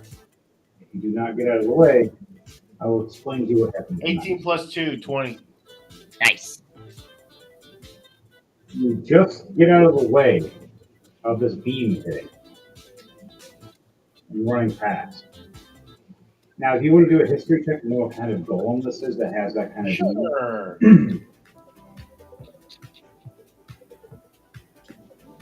I know nothing. I got a net 1 minus 1. He knows nothing. 0. Golem. You're pretty confident that you think it's just some kind of weird light. You're not sure, but you're like, hey, I think I know that's just a flashlight. I'm good. I can fly right into that next time and I'll be safe. You have no idea how dangerous it is or what it is. So, Merrick, you're within the same vicinity. I'd like you to do a perception check to see if you see this.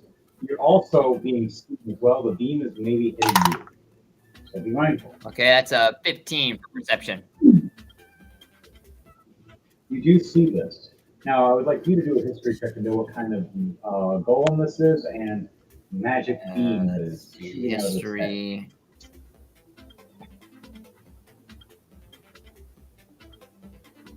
That was my history. Oh, it's a +6. Nice. That will be an 8 altogether.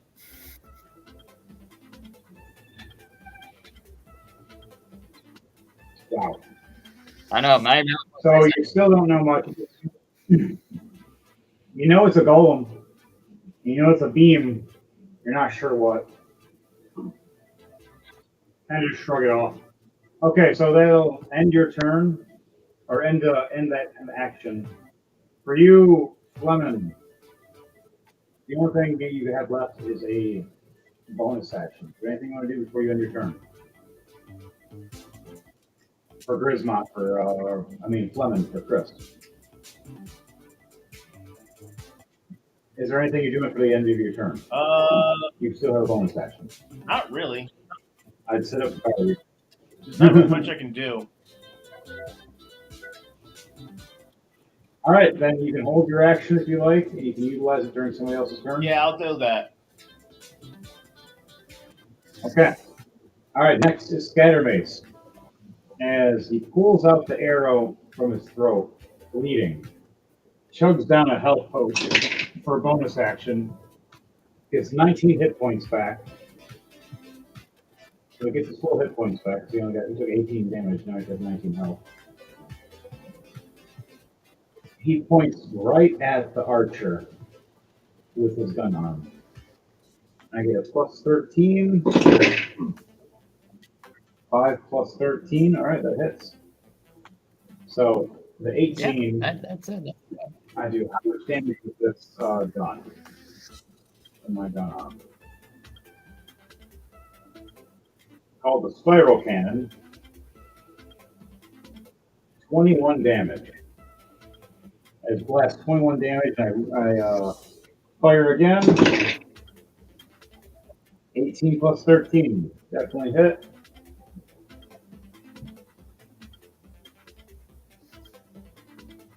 22 more damage. I use my bonus eye. Oh, I used my bonus action. Now I can't reload. Okay, that ends my turn. Now it's the enemy's turn, guys. Oh boy. The sorceress has her staff, and you see her hand rub across it. And as she rubs across the staff, you see a scythe blade appear out. And she flips it and looks right at you, Merrick, and goes, "You want to play card and magic tricks? I'll show you magic." I need you to do a Constitution save, please. Let me check. Constitution. Okay. It's a +4. Okay, that's a dirty 20. 16 plus 4.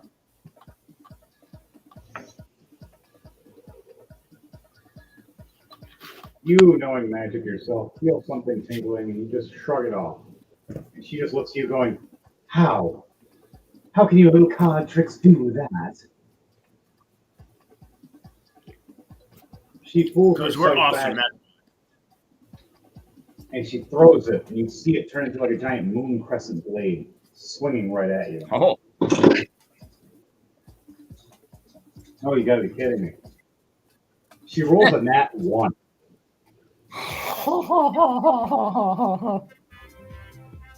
This is why I love the DM's dice, folks. She had to take disadvantage for this attack. And it was first a 19, and the other one was nat 1. She had to take the nat 1. So she pulls out the blade and spins it around. You see this moon crescent spinning blade, and she cuts her own fingers, taking 15 points of slashing damage. She pulls her hand back and looks at you with rage. See, this is why I play with cards, lady. The only thing I gotta worry about is paper cuts. I was just about to say that. You got me on that one. All right. Next guy, Dwarf's dead, which was a changeling, but the next guy is a swordsman. He looks over, and you see him open a portal and walk through it.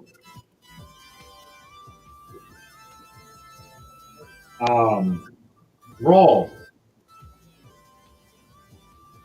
What is your AC? It is 18. You're so lucky you get a 16. You're standing there, and your ear twitches of a portal behind you. And you move your head. And right when you move your head, a sword right past your neck. Woo-wee. And you look over and you see this rune blade glowing. And you can read it because you read Draconic. And you read it saying Dragon Slayer Blade. Oh ho. It kills you from I've killing never your heard soul. that name before. Does Grismont see that blade? You got to roll a perception check and see if you see this happening. You are by him.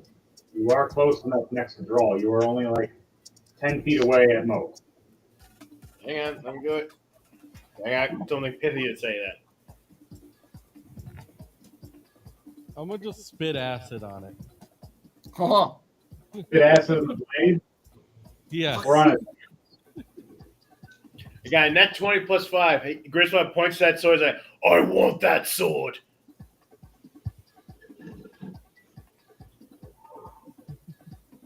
Right as you say that, the guy succeeds in a nat 20 though for his save. Pulls his blade back as you spit the acid, missing. He gets one more attack though. Oh, a 3. 15 altogether. And misses you. that was a miss. I missed. Again, a portal opens up around Drawl again. Right in front of him this time. The blade just stabs 3 different times. You see Drawl just going, doot, doot, doot, like dancing around. He's like, this is like normal training to you. You've dealt with Edward Knight.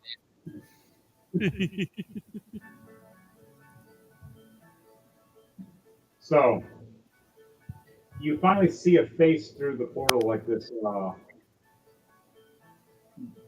glowing blue-eyed elf with runes written across his face in rage. For you, Droll, I would like you to roll a history check on this guy. Because you know him as some kind of mercenary. And you came across him during the Drunken Monasteries he showed up before.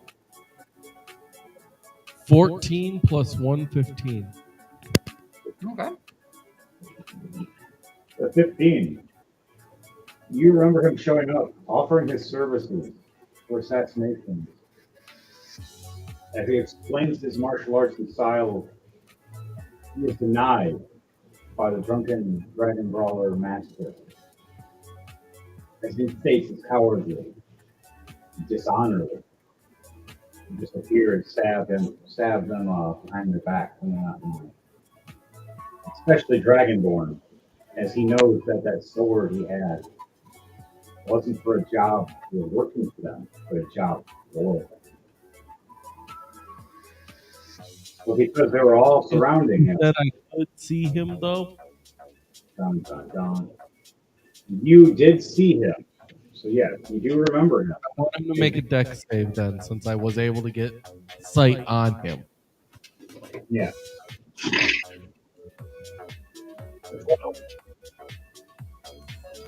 He is taking 12 points of radiant damage from Sacred Flame. Ooh. Ignites on fire and screams. He jumps back in the portal as it closes.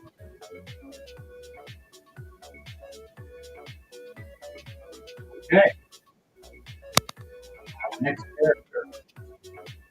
This other burly man.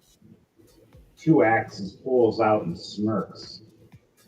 He grazes both his axes across, one across his thigh and one across his arm. You see one ignite into fire and the other one ignite into a light. And smiling. I got something to hunt, finally. He looks over at you, Merrick. You'll do first as he leaps across the bridge. From one bridge to the other. That's 11 plus 8. You luck out there. A 19. He jumps right across and lands right in front of you with 2 axes, one on fire and one at lightning. Anything you say when the reaction? Nope, just be silent. Does 10 hit you for an attack? My AC is 12, so no. You miss the first swing. The second swing. 9. Swing, miss again. No. You're just pulling away, setting your cards. You use the jump action to do the jump across. This turn is done. Now you have your apparatus. Do you want to use an action or reaction right now, Lion?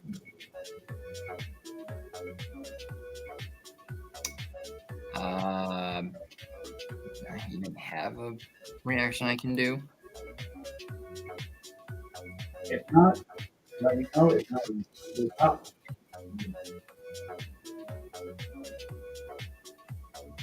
Let's see. Before we go to the top, there's one other thing. No. I must do that.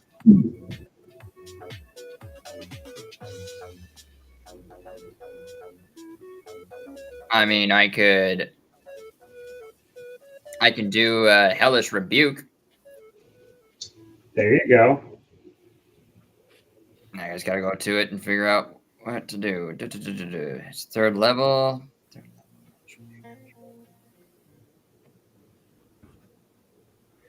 It's a dex save of 16 is what you gotta do.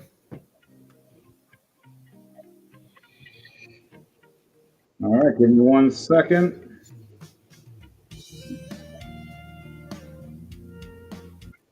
I am setting some things that are making devastations, man.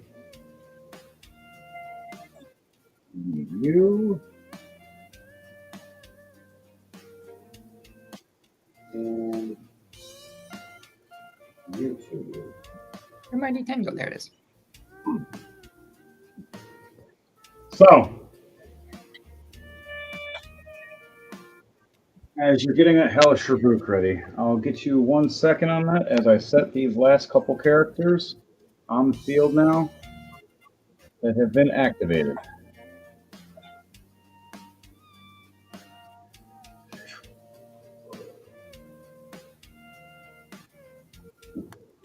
And you said roll for a what kind of save? 16. And a 12. Fails. So he's taking a 1d10 fire. Sorry, excuse me. Oh no, I'm sorry. It's 2d10. So that's 7, and so that's 9 points of fire damage.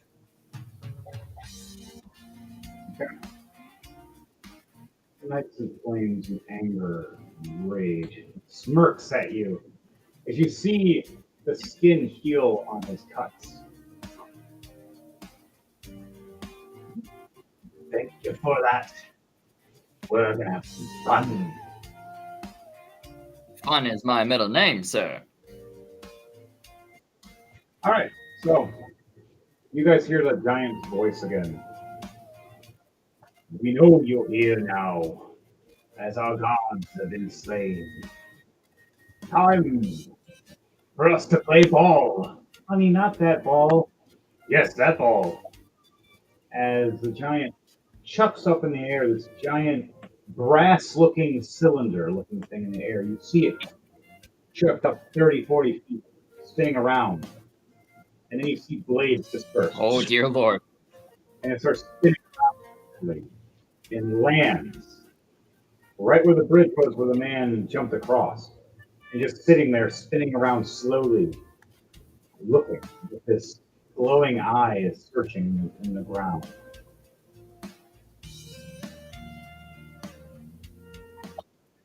Everybody here, I'm going to explain something to you real quickly, and then I'm going to need all of you to do a save. 2 other mechanized teams walk up. And they aim up. And then you hear... and you hear...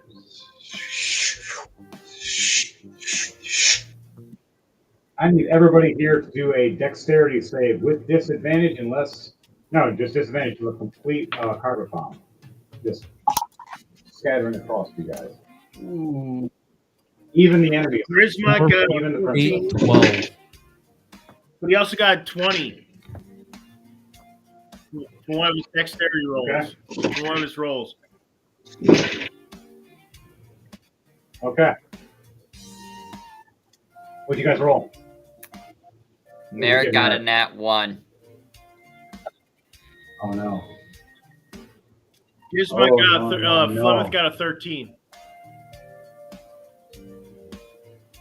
But can Flemeth use deflect missile on the projectiles or no?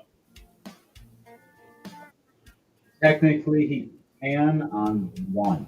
But since it's carpet bombing, it would be kind of redundant. It kick one at another one and might make it explode away from you instead. You'll take less damage. At least you can do half damage. Okay, then I'll do it. You can get it that way. All right, so roll acrobatics or athletics as you're doing deflect missile. 13, So- 6 plus 8. All right, everybody that got under a 15 gets hit with a full damage. Anybody that got over, unless they got over 20, takes half damage. If you got over 20, you completely miss. Hey, you completely missed it. Sadly, Merrick, you're looking and you hear all this whistling and you're trying to shuffle your cards and put them back in, and you try to make the shield, and right as you make the shield, it turns on below you. I'll be right back, Henry. But the explosion hits you, and you don't have a chance. It just launches you down. Now, the question is, are you going to be falling downward or upward? The explosion is going to launch you up, and you're going to be falling. Can you guide yourself back to one of the guys or one of the pillar areas, or are you gonna straight hit the I got the flying boots, so I could try and use them to have me get back with the group, I'd say. All right, so first you're gonna take, because it was supposed to be 25 damage, it's gonna be 50. Doing that one. So I'm taking 50, you said? Yeah. Now you're gonna do a dexterity check with disadvantage though for flipping around from the explosion. Let me get that 50 taken care of first, then I'll do that dex save. All right, and then dexterity, I believe that's just a straight roll. Okay. That's a 16. Okay, you succeed. You catch yourself from falling all the way down. You are close enough to see what's down there, what happened. You want to do a perception check I'll do before you perception fly check. up? That's only a 5. You get advantage with it because you are there. You are in the area for That's 5 again. Wow. Well, technically That's that's true. critical. 2 5s. All right. You look down and you see these looking dwarven machines. You actually do see a couple real dwarves working on the machinery. You see a flag symbol of purple horns to the crown and a shadowy figure behind it for a flag. What was the damage we were taking? Full force, 25 damage. so you guys for would take half if you succeeded. So 25. Yeah. And 25 damage is for full, half damage would be 12. Oh, so I took 25 or did I take 50? Yeah, You because it's took that one. 50. You took a full. You got a nat one. That's how it goes, boys. You're the guy that literally the missile hit right behind your ass, and you're just like, duh? And just launched. But you luckily saved yourself from falling to your death. As you look down and see several different golems working with a bunch of different people and a couple giants, you even see Tomb Crawl. You see her talking with a few higher ups, and you swore you see the king and queen that you met and heard of from the princess. What do you say and do before you fly back up? I say, man, would the king and queen really want to fight the people that are protecting their daughter? Some mess. As you look again before you fly away, you realize they seem more held at captive because Chrome and her people are kind of pointing weapons at both of them. And you notice their hands are shackled. Okay. You fly up going, never mind. But right as you fly up, you see the dwarven machines turn around and start trying to fire at you. And you fly up just in time to just hit under and just explode the ground. You see the bricks get exploded, but then you see the bricks come back together on the walls. Interesting. You did look out, though, that magic field beam missed you. You needed at least a 16 to succeed from being hit by it. So, this is all set in place now. Now it's back to your guys' turn. There's a couple machines walking around. They have these magical beams of light that hit you with the anti-magic field. Be mindful. All your equipment that's magical may just turn off. And also, good luck with spells. So back to the top, we're going to go with Grismont. Grismont, you're first. And then it's going to be Princess Ophelia. And then Drawl. So Grismont, what are you doing? Are there any guards around? You're invisible. There's a few now. There you have your buddy Fleming fighting the one. You look over behind you and see a giant machine spinning around with blades. Then you see another man fighting Merrick, or was fighting Merrick, but he's kind of standing there alone now, looking like he shook off the explosion. You look ahead of you, and you see this woman with a magical scythe getting attacked by this shadowy figure that was created by Merrick. And that is all your character sees right now. So what do you do?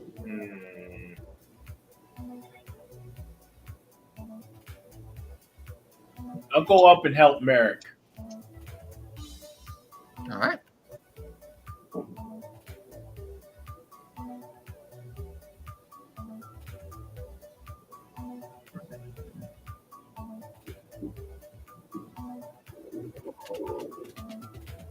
So Merrick, Yes. floating around this guy that has two axes, one on fire, one with lightning. Are you going to fly across to him, or are you just going to jump across to him? You're going to sneak up behind him? What are you going to do? You gonna throw your weapon? Probably would just play it safe and cast Eldritch Blast from a distance. All right, so you guys going to do a tag team here? Hey, if you want to. Sure. All right, Grismont, I want you to do something first before Leiden shoots the Eldritch Blast, or with his Merrick. What would you like to do? Is it going to be a sneak attack thing, or is it going to be a run up and hold him? Is this going to be like a whole like Piccolo and Goku kind of thing, where you hold Raditz and let him get shot through? But he doesn't see you? Since I'm still invisible, I'm going to fly up next to him with my 9 lives stealing great axe. Ooh. And attack him from the side, from behind. All right, now roll for an attack to see if you succeed. Do I get advantage? I'm invisible and I'm attacking from behind. Yes, you are doing. Hell yeah, so indeed. 25, 15 plus 10.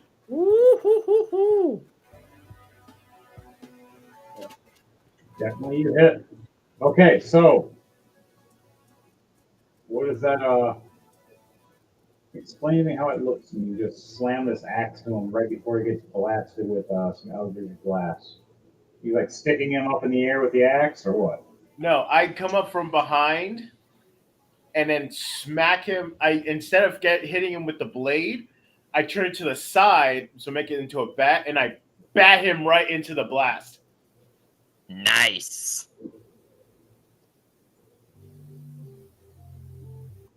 There we go. All right, fire the Eldritch Blast. 18 to hit. Does All it. right.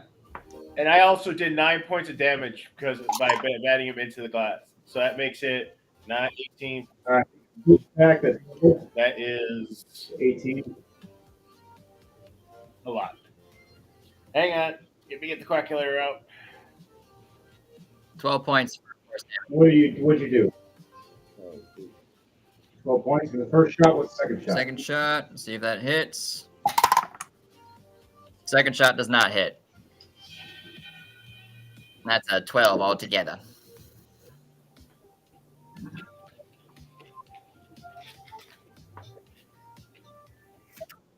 Okay.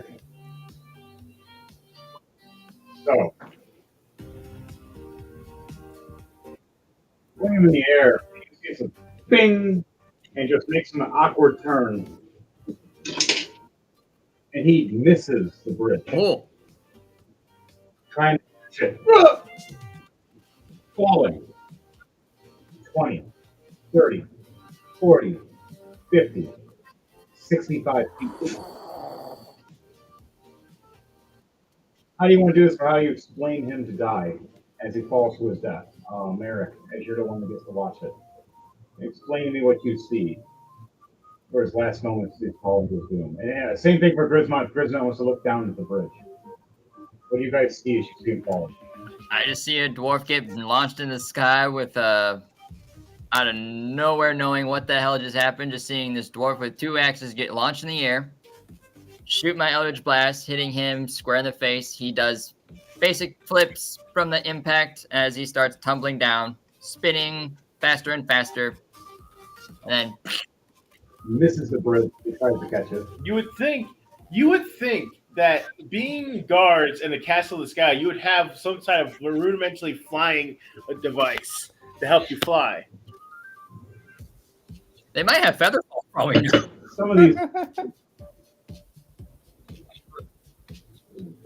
Fortunately, guards are guards of different factions that have joined in, and that some of them are new. And some dwarf factions have joined Crawl Tomb Crawl and the Sky King Queen of the Storm Giants with the Changelings that are working with them. And now the Shadow Kingdom, which is now secretly ran by Edward Knight, which you guys do not know fully well. Only a couple of you know about him and him running things. So, as this is all going on, and all this chaos, what is, as you see him splat, you see him not die fully yet, as he's trying to reach up, going, as you see one of the dwarven machines walk up, and he looks up, no, no, as you hear inside is another dwarf inside. Now we told you, you fail, you die. Preliminaries are death or succession only, as he steps on him and just scorches him. Oof.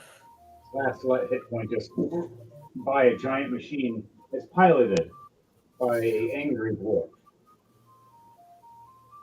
One of the commanders of the dwarves.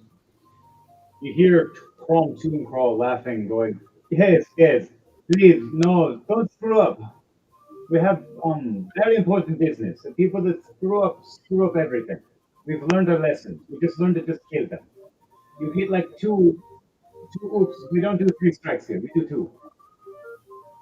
1, you screwed up. 2, we shoot you and see if you survive. Okay?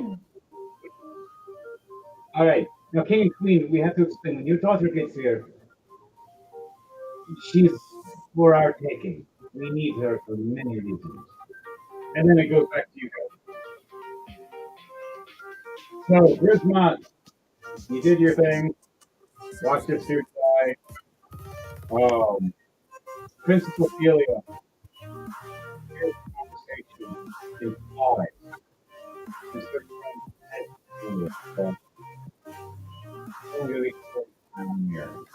I have to hold her because there are 3 beams in there. Who else is flying right now in the air? Merrick, you're flying? Yep, I'm flying.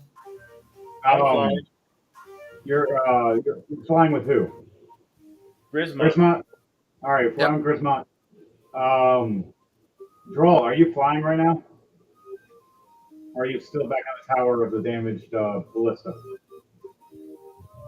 I'm still on the tower. Okay. I need for Merrick and Grismont and Princess Ophelia to all 3 roll a dexterity save, please. All right, and that's just with disadvantage as these beams are just going around crazily. all righty then. 8 for Merrick. What'd you get for Grismont? What am I rolling? Dexterity save, disadvantage. I got a 2 for Princess Ophelia with a +1. Not good. I got a 7. Ooh, that was so good. All 3 of us get hit with these 3 beams, 1 each. All your magical items. Now, Grismont, you're still invisible because of your this psychic orc ability, invisibility, but your magical flying boots go in nerf. You just fall drop. Now, for you though, the beam can't follow you. So you have a chance to save yourself from falling. And maybe another from falling as well. Here's the problem. Princess Ophelia and Merrick here, you have a whole Batman choice. You have one or the other to choose from, unless you're able to. Oh, this is cruel. Both are falling and beams are following us. You have to be mindful of getting hit with the beam as you're trying to catch one or both of us.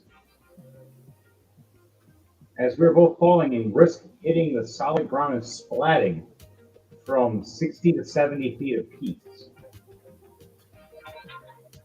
Automatically going to drop one death save once we hit the ground. Let's see if I can find some way. I already used the foot.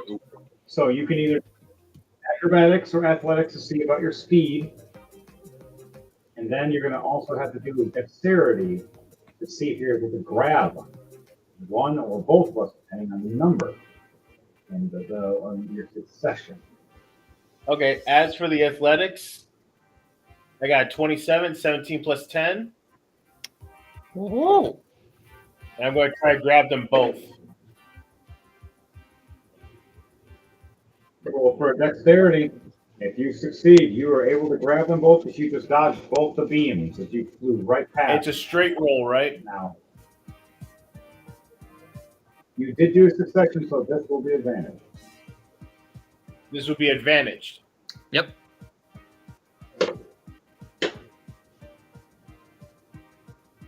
I succeed. 19 plus 3, 22. Oh boy, oh boy, oh boy. So, explain to me how you catch Merrick and Princess Ophelia both falling as the beams are trying to catch them both, and you miraculously get them both between these beams without getting hit. Explain to me how it looks. I start. You hear a wog as you hear a wah. You stupid git! You doing my boots? I like them boots. As I saw the princess and Merrick getting chased by the beams.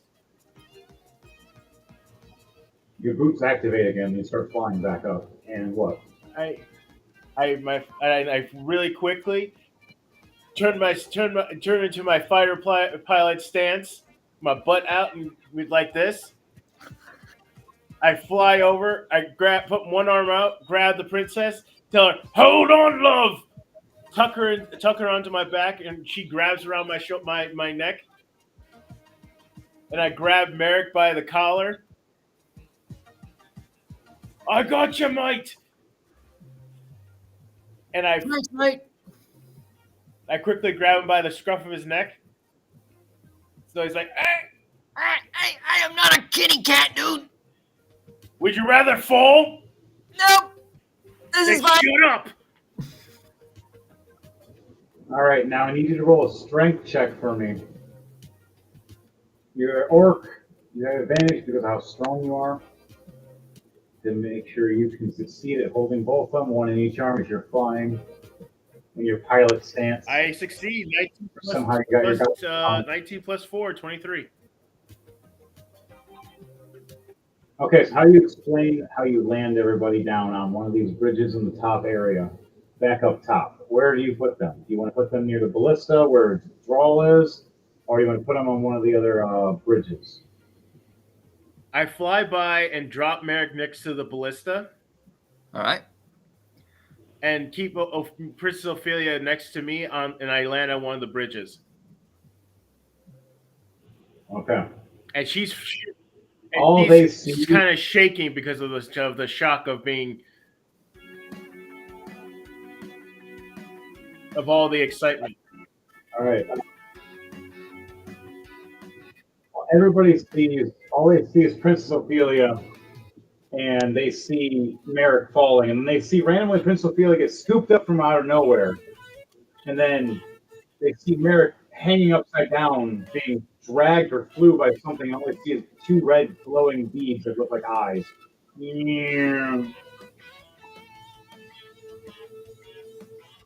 And that's all I see is they get landed. And Princess Ophelia is just all confused, going, "Okay, good, it's not that cute. What just happened?" Merrick, what do you say if you land next to Roll? What a rough landing, eh? You landed on your tuchus, didn't you? Yeah, I did. Like, ah! Droll, what do you say to that when you see Merrick? When you see Merrick landing next to you, Droll? He doesn't say anything. Droll doesn't really speak Kind of, because he has a -1 in his charisma. He doesn't really speak.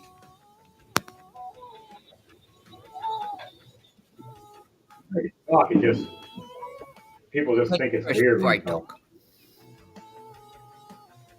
Or when you talk, it's always something awkward or strange. But it could be either one you want to choose. For you, it's being more quiet. That's fine. Other people, it's hi, and other ways. So, Princess Ophelia, for her last turn, or for her final part for her turn, is hold spell. Takes one turn. At the end of her turn, Brawl is now your turn. After Brawl, it is Merrick's actual turn now. But first, Brawl. Is there anyone near me?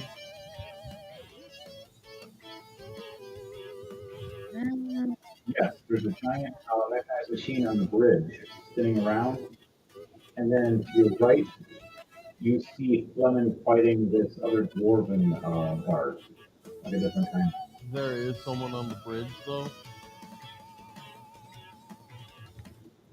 Yes, there's one person on one bridge, and there's another bridge where there's the giant golem of death blades, the giant ball Make a blade. dex save. Which one? The one on the bridge. Both of them different bridges. There's one on the left, one on the right. There's the ball or the guy The or a lady. There's a lady on the top bridge. one that looks like it'll be the easier one to move. All right, that would be the lady. All right, so Dex save. A 2 plus 3. So I 5. just caused an earth tremor. Right under her. You see her shaking and Doing 3 points of damage. created. Nice. It was it's standing there perfectly still, not moving at all, not worried. But her herself is shifting left, shifting right, trips. Let's see if she falls. Oh, a 2. no. Oh, how do you want to do this? So she falls off the bridge. Okay, so it's gonna look kind of like a Looney Tunes thing. She's gonna be standing there, not minding her own business, only for everything to just start shaking underneath her, and still standing straight, but she's just bouncing closer to the edge, until she finally notices that she's now standing at the edge. And as she looks down, she gets one last bump, and over the edge she goes. Ah, but Grisma's next to her, so So actually- I'm going to take one of my bonus actions. I pulled and jump off after her. Bye, Felicia. You're gonna go and try to kill this. You're gonna jump after this lady that's the sorceress. Oh, I thought it was Ophelia. Never mind then. No. This is the sorceress that was trying to attack. Yeah, her. let her down on the She's ground. falling off. Hits her head on the other bridge. And flips back. Starts falling even further. You hear a big thud. But as you hear a big thud and the blood splatter, you see the blood stop. You see a glow in the pendant on her neck. It starts glowing this pinkish pinkish apparatus. You see the blood start flowing back in. You see her stand back up and her eyes glow. You may have killed her once. She looks at you, gives you all a finger, and then puts a number 3 up. And then goes tip test. It starts flying back up at you. And I'm just going to use my bonus action to take a swig of my refilling health potion. Okay. All right. Now, roll. As you're drinking, you notice the ballista is starting to come back together because the magical castle, it does repair itself. As it's like a comedic moment. You're like, drink, drink, drink. You look over with your eye. You're like, what? There is now a full working ballista next to you. It just needs a round. You have 3 rounds in front of you. Oh, 4, sorry. I'm going to use my movement to get on it. All right. All right, use your movement to get on. Now, which ammo would you be choosing? There will be regular shot, which is a basic. I'm going to use the regular ones for now. All right. The regular one will be loaded when it's your turn. The other one's a hook shot, and then a fire one, and then the last one's an explosive. Okay. You are done with your turn. Merrick, it is your turn, with Fleming on deck after Merrick. All right. What are you doing, Merrick, with your card-wielding warlock? Well, first thing I'm going to do is I'm going to use the King of Diamonds to summon my Archmage and Apprentice to my side. And then I'm going to have them cast Witch Bolt at the golem with the blade spheres on the bridge. Okay. 14 to hit. No, that was a waste of a spell. You large mechanized machinery. It is a little agile. Gotcha. Your first hit misses. What else do you do? My next action would be I'm going to cast the Sorceress is coming up to draw, right? She's flying towards him. Yes, she's flying upwards towards you before anybody. 2 shots of Eldritch Blast. Okay, that's a dirty 20 for first hit. Second attack. Another dirty 20 to hit. Jeez, oh Pete's, I'll take them. Where'd my D10 go? Jeez, oh Pete's. All right, that's 11 points for the first hit. And that's 14 points for the second hit. Okay. So, not dead, but you hurt her pretty And good. yeah, the shadow form, my shadow spawn, sorry. She's flying. She fell, so she's nowhere near him. He's going to try and hover over towards the other guard on the other bridge. And go for an attack on him.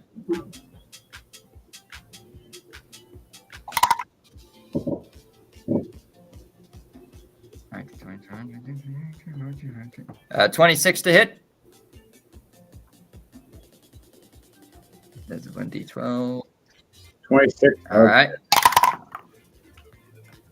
That is 8 points of cold damage. And now that he's in his vicinity of the summoned shadow spawn sphere, he's under the possession of. Make a wisdom save. One second. So it's on there.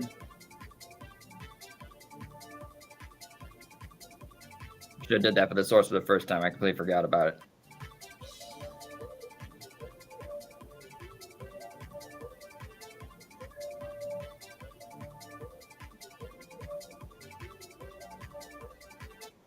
Oh, you almost fell. That's fine.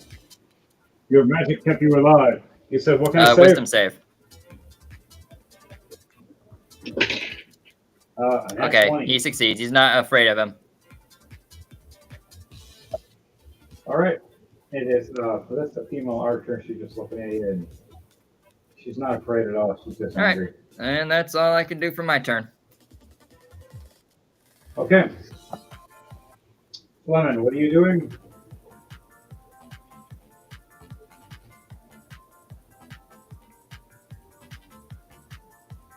My turn? What are you doing for Fleming? Yeah, Fleming. Yes.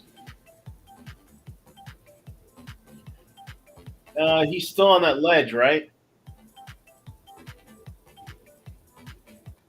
Which one? Where the dwarf who got kicked off. If I remember correctly. No, that one guy. That other guy. It's now just the source facility. She's with him out that area now instead. After him falling. The other person is an archer that is being dealt with right now by Merrick with the shadow creature. And then you have Grismont hanging out with the princess. I'm going to do a perception check to see what's around me.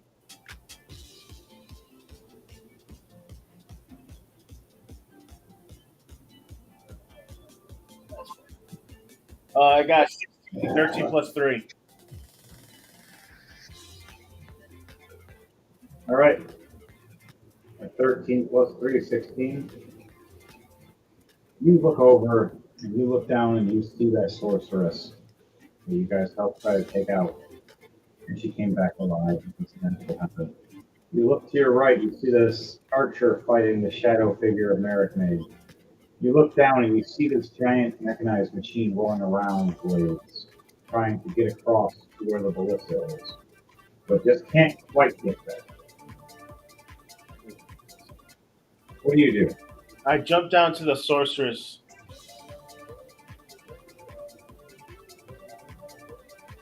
But I jump down with staff in hand and attack her from above. All right, so you're about 10 to 15 feet above her right now. So do an acrobatics athletics for flying above, and then we'll see if you'll get advantage or not for your attack. 17, 10 plus 7. All right, now you can roll for an attack with advantage.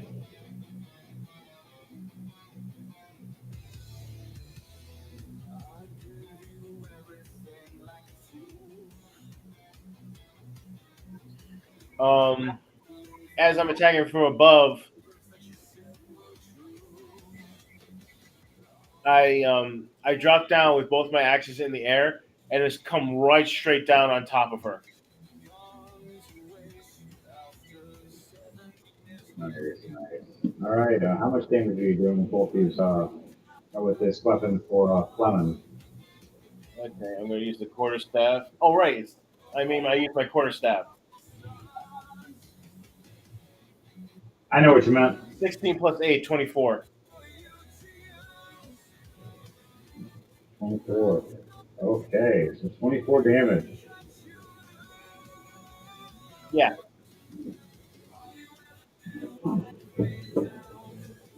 So she's not dead, but she is severely hurt. All you have left is a bonus action. What would you like to do? No, I think I'm trying to remember. You are a monk. You can use your monk skill points to attack again with unarmed strikes. Did I push her back closer to the edge of the bridge? She is close, but she can fly now. You can fly now? I was gonna push her back off the bridge, but I know what I'll do. I'll do a Fury of Blows.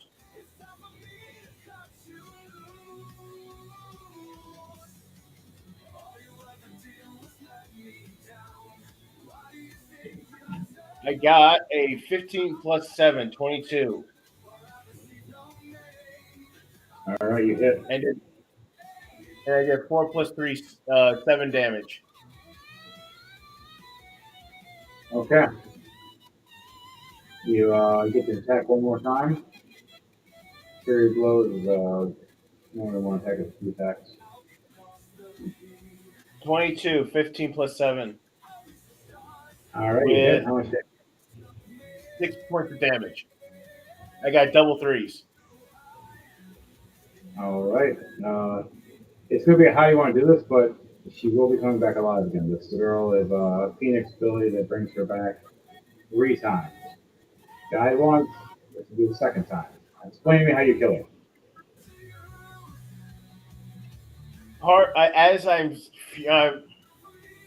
First, I come down on top of her, causing her to get dazed and getting clobbered in the head with an already damaged skull with my staff, or like all dizzy and dazed. And then I do a couple of punches to the chest and a couple of kicks to the midriff, and she starts falling over and die. You still have your knuckles that are on your brass knuckles. Yeah, but we still haven't figured out what we're going to do with them yet. Yep, okay. Well, we'll figure that out after the show, and I'll give you the stats for that. Just remind me. Okay, so it hits the ground, bloodied, and you see the light pink energy change to an orange. And she raises back up, and you see the blood heal back up over her face. She points at you with a 2 into a 1. That ends your turn. Scattermace's turn. Scattermace is going to help Drawl load in the regular ballista. So now he has a shot and a guy helping him load. Strength, and that 20. All right. Plus, what is my strength for him?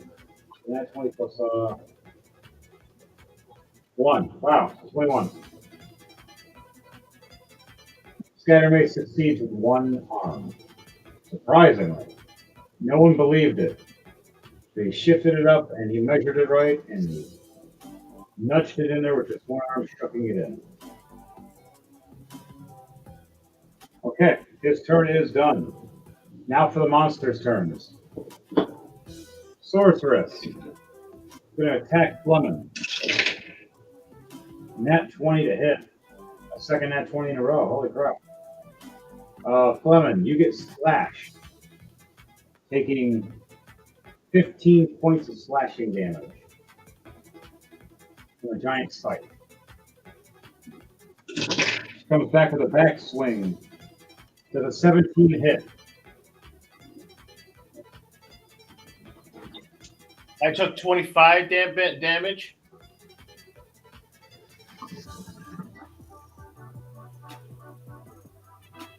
Took 15. That's It's a 15 originally. But she went for another attack with a 17. So the 17 hit. so the boat they left without their prize. No, it's your Fleming is being attacked by this sorceress with her scythe. She slashed you once, she's coming around for a second slash. What's your AC for Fleming? 17. Now I do hit, unless you have a shield or something in nature. Now you are a monk. I believe you have a special skill that allows it that it is 17 and it's even. You win. You have to roll with me though. It's called rolly. So we're gonna roll a d20. I'm going to roll a d20. Let me know what that d20 is. I rolled a 10. What did you roll? I got a Just one d20. 14. You beat me by 4. You succeed. I missed the second attack. Her bonus action, she heals herself. 8 points of healing. Her turn's done. The blades spin around and get closer to the ballista, but not close enough yet. The archer shoots at Merrick in the air. All right.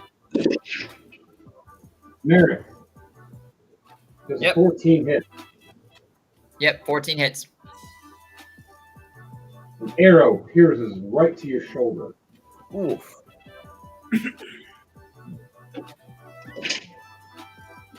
You take 6 points of damage All right. from the first arrow. A second arrow is shot at you. Misses at 11. Gotcha. Okay. For bonus action, she swipes at your apparatus. Now, does it have a form, or can it be hit? It does have HP. Its AC is 11. Got a nat 20. Oh, that's a hit. She slashes across it and does 4 points, which is times 2, so 8 points of damage. Okay, so I gotta do 35 minus 8. 27. Yep, he's at 27 HP. Okay, so next on the list. 1, 2. You hear machine from the dwarf. Fire another barrage! Captain, mine's empty. I need to reload. You twit! You just hear boom, boom, boom, boom. Oh, shh. This is all going at the bridge with Grismont and Princess Ophelia.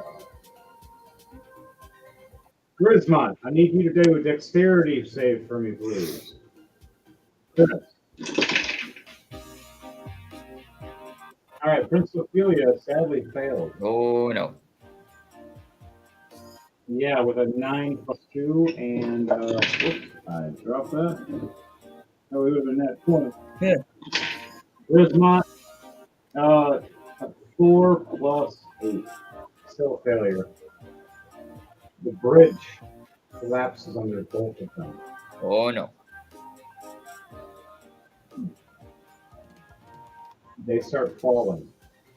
Grismont, as he's falling, rolls himself to grab Princess Ophelia, even as invisible. 15 plus 5, all right. 20. He That's succeeds. succeed. Rolling and grabbing her, using himself to be the shield to hit the ground. Princess Ophelia sees this, knowing that Grismont's grabbing her, but she can't see his body as he's invisible. All she sees is glowing eyes and teeth. And him saying, "Don't worry." Boom! Hitting the ground. Grismont taking 80 points of bludgeoning damage.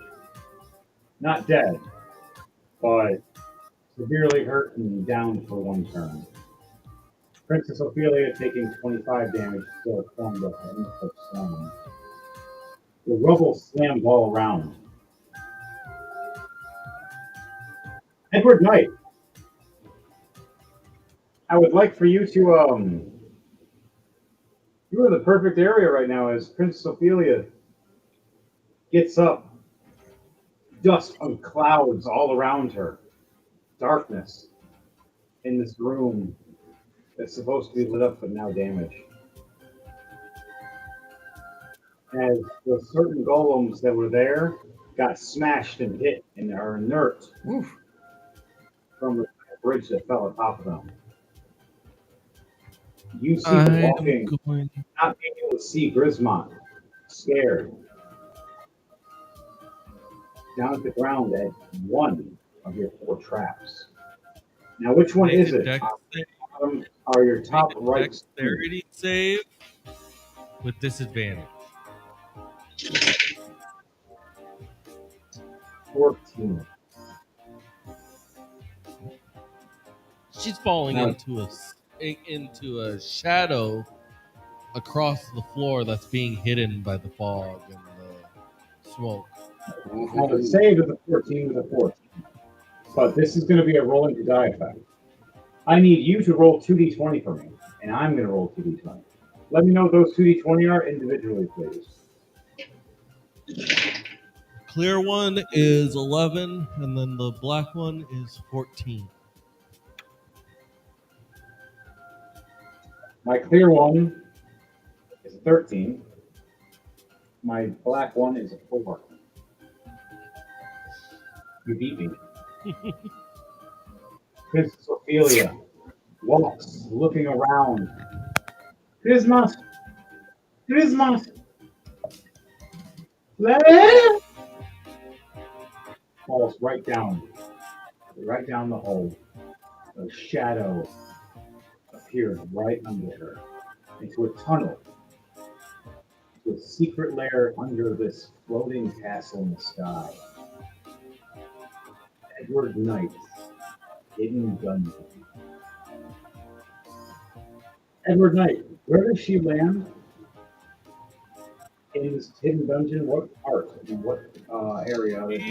Locked up with the ancient. She's landing two cells down from her actual parents. Oh. Abner, Yes. I'd like you to speak your mind as you're one of the prisoners hanging in here, killing as you got caught, as you told that it was supposed to be a party for all the fire extravanaires, and you're like, yes, party! Oh, crap, I'm in chains. Also because you wanted to sneak in here to hang out in the lava pit, and he got mad that he caught you. Even if Scooby-Doo sneak, and he just looked over going, really? Really? Ice pit right now. She appears, and Abner probably down from like the other side of the cell. Welcome to Doomcrawler's Dungeon, where I've been here for 397 days and still counting. Enjoy your stay. Mind you, Chrome Tombcrawl keeps forgetting that your character's been captured. And she keeps saying that you're on the loose, and they're always out to look for you and get you. And she literally has sent men numerous times to look for you. They've been on an endless quest looking for Abner, making Abner popular in a funny way of no one knows where the hell he is with all these wanted posters. Quit telling everyone He's I'm been sitting in here. dungeon an accident. And Chrome occasionally comes in there to hang out in the lava pit and then looks up, notices him, and then forgets when she leaves every single time. Because Edward Knight here has a secret spell that makes you forget things and vacate his domain. It's only one or two things, and for this, it's purposely absent. For a funny reason. All right. What do you say to Princess Ophelia besides that, as she's hanging there on these chains? Mind you, who is the other person that just fell in there too? That's been I think trapped. it was that goblin witch doctor guy. Oh yeah, the witch doctor Aura. Yeah. He's medic. He's hanging there as well. Oh, you don't know the point. Huh. Oh, don't get in. Just let me work on somebody. Please, just get these shackles off me. I'll use one of my rusty blades. Don't worry, it'll be nice and dull just for you. That was me on day 25. Let me use the scary one. Dragonborn, you first. Come here. I already got my teeth checked. I don't need a dentist. Princess Ophelia I have no idea what you're talking about, but what the hell? Oh, you must be royalty. Ah, you Edward won't Knight, what do too you long. say? Now, Edward Knight, what do you say or do as you hear this conversation going across? As you're just standing there watching these guys be goofy and stupid. Enough chatter. Or do I need to dip you further into the ice? I mean, if that's what fancies you. I've kind of gotten immune to it by now. Been here for almost over 300 days. Well, then maybe I need to spice it up a bit. Woo, I like spicy. I don't think you're gonna like this. I have the perfect thing for that. Okay. D6 of Doom. Really? A 6. Wow. Okay. That would be 15. So, for you, the team gets something good, but for you, yeah. Jordan, I need you to roll a D100 from the table. That's for Abner, correct? Abner. All right. Just making sure. 48. You failed. As the ice skips around you, as the shadows open up, and these little white bunnies with eyes jump out of the shadows. Several of them smiling with their dark teeth, red eyes, and just hopping near you, and chipping at First, you. I get up because I'm.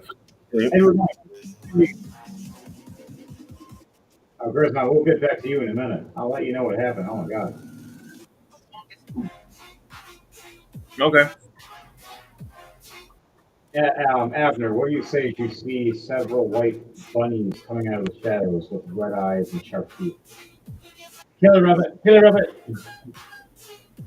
Oh, Tiamat, Mama was right all along. They are real. Like I said, I don't think you're gonna like this kind of stuff. No, anything but the bunnies. Anything but the bunnies. Have fun. No.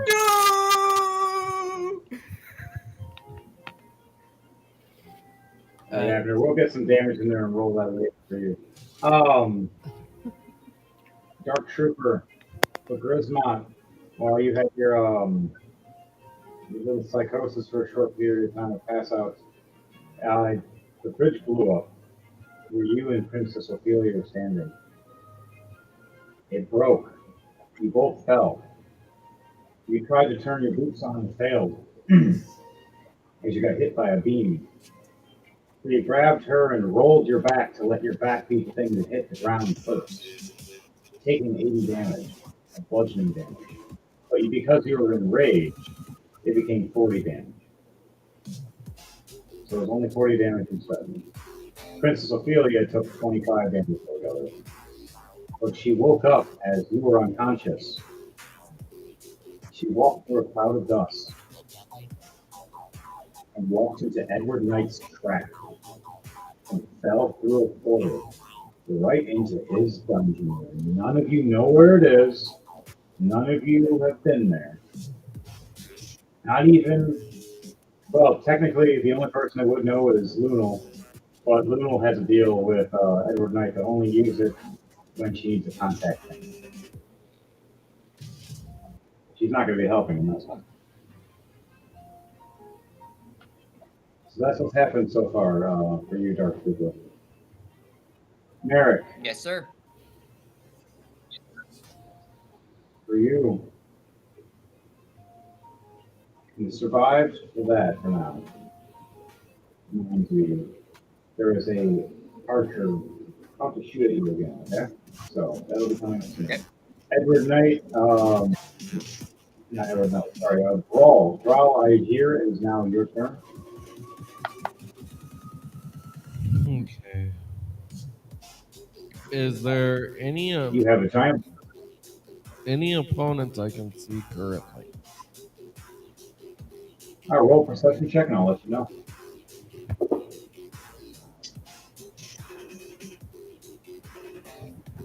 17 plus 6, I think it was.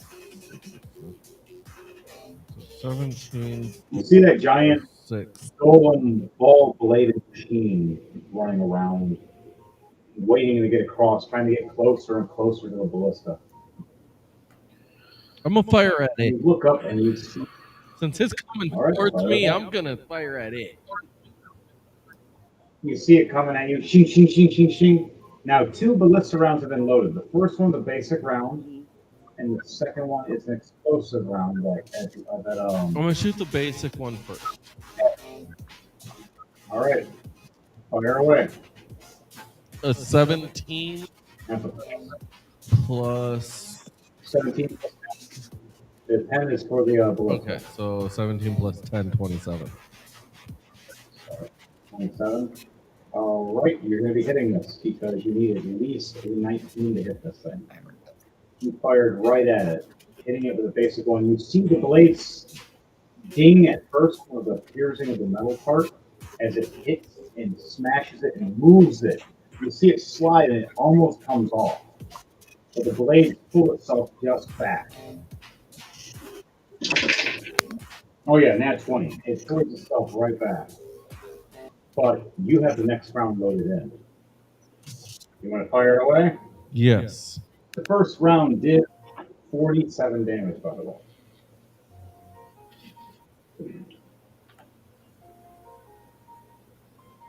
Roll for this attack and let me know.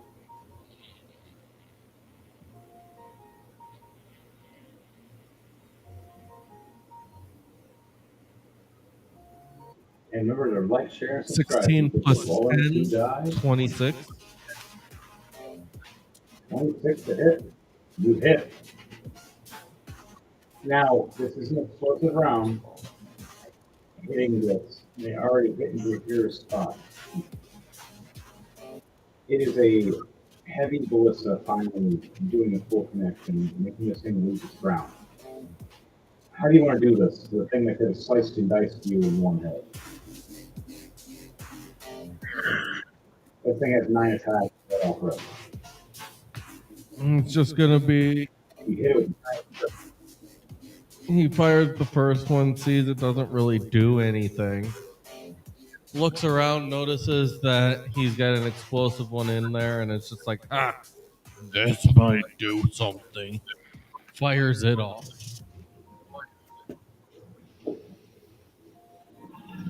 As it just explodes it. All right, so what happens is it's spinning around rapidly and crazily. It hits the first hit, making an indent inside this giant spiritual thing where some of the blades start slowing down and hitting the dent. Right when it spins and pulls itself back up, the dent flings right the exact spot right when you fire the next round, and it hits directly in it, cracking the shell, lodging the explosive tip inside the spiritual creature as the blades come down and cut down the wooded part, making it so it just calls right in, but the force still shoves it, flying off in the air. As it starts falling down rapidly, you just hear, but because of the actual core battery itself, makes it an even bigger explosion. As you see a giant thing of clouds disperse and move around, kind of like a small nuclear bomb just went off right in the middle of the cloud. The castle itself rocks in the middle of the sky. Even the giants, as you hear them going, "What's going on over there?" What do all you guys do? With all of you are rocking. Also, I need all of you to do a dexterity save for me, please. You're all rocking to see who's shifting and falling. Or not. The only person that's okay right now is Grismont. You're still laying down. Technically, you don't have to do anything except for wake up. But Fleming needs to roll. I got a 2. What do you? What is everybody? Yep. 2? And this is a dexterity. Dexterity. What'd you get for Fleming? I got a net 20. 22. Oh no. Okay, so Merrick, sadly, you slip, fall, Oh boy. 15 feet, taking out 20 blood damage. Ouch.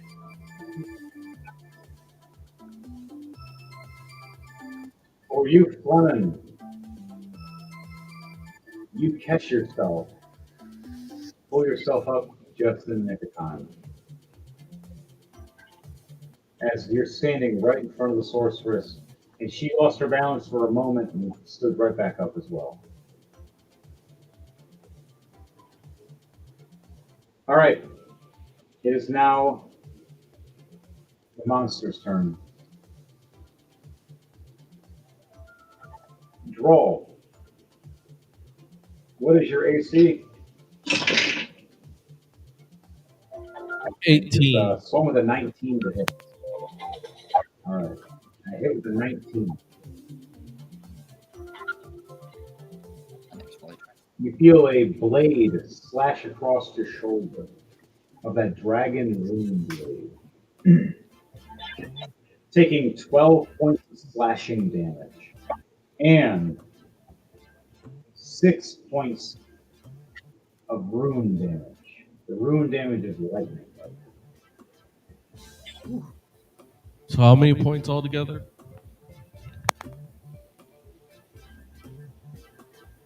18. And His this next did attack touch. misses completely. This did touch me, though, right? The blade did come across and slashed against your shoulder. So just With a sliced nat right 20 across. plus 3, I use my reaction to do a shocking grasp. So as you get fried with lightning by it, you grab the blade with your hand, you say? Yes. All right, you do the shocking grasp, but you are going to get sliced in the process. What is it that I have to roll? It was me having to roll. It was a nat 20 plus 3, 23. Doing 18 points of lightning damage. So, okay. All right, is that after doubling or before doubling? After. All right, you do 18 points to him, but you take 8 points of lightning back. And it's rune lightning. It's different from the magical lightning you used to. You hurt him significantly. You felt the blade go loose for a split second, but he tightened back up and pulls it away. His bonus action is to pull away through the portal. He is now standing behind Scattermace, and you can see within the vision of it. As you already did your reaction though, but you do see that he is behind Scattermace. Is there anything you want to say? I'll allow that. Yo, look behind you.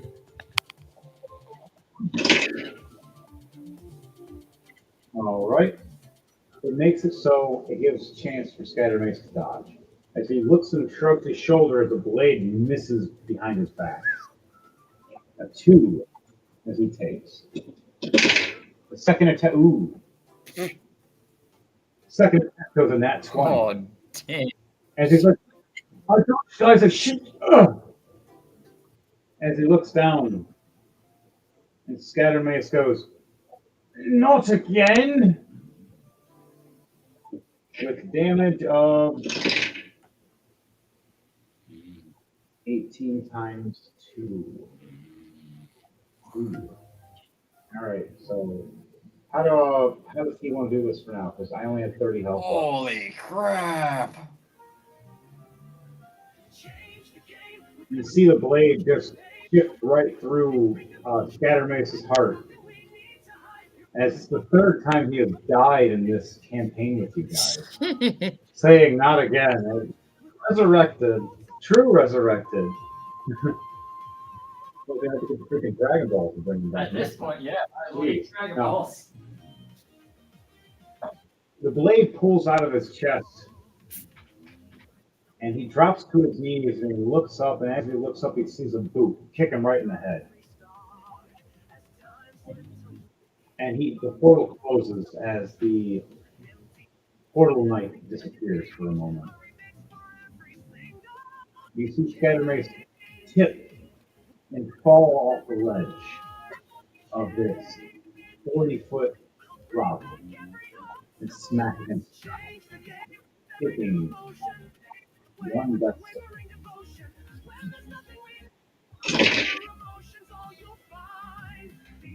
He rolls a 12, and he rolls an 11 for a ability death save.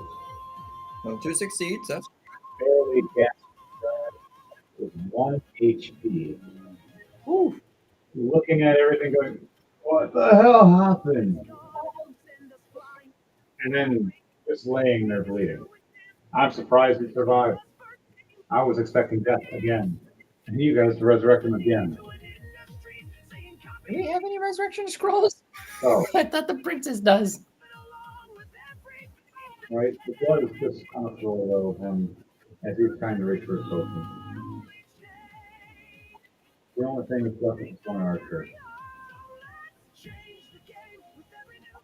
It's the final attack and that ends the turn. And now, Merrick. Yep. You got a 18 plus 6 on it. Yeah. Yeah, that hits. You take 10 points of piercing damage. Oh boy. He fires one more time.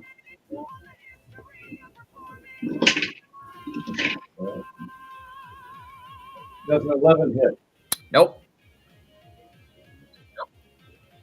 You step back from the other arrow, going to pull it out, and you see the other arrow coming, and you shrug your shoulders and just misses you just barely.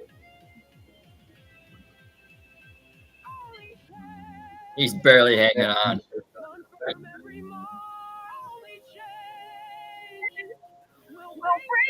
All right, it's gonna be. Rizma, what are you doing as you finally wake up? I look around for the princess. Dust. Roll up a perception check with disadvantage. As there's dust and clouds all around you from the damage smashed everything. And an explosion that happened around you as well. 2 + 5, 7. You don't see anything. You just, every time you look down, you see some rubble at your feet, and you look up and see dust and darkness.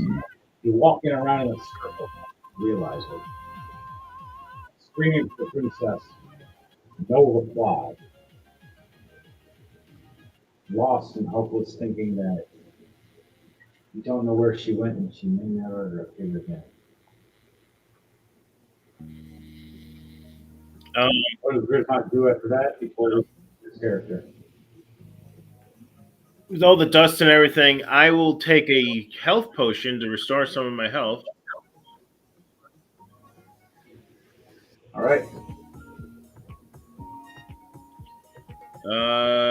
2d. Okay.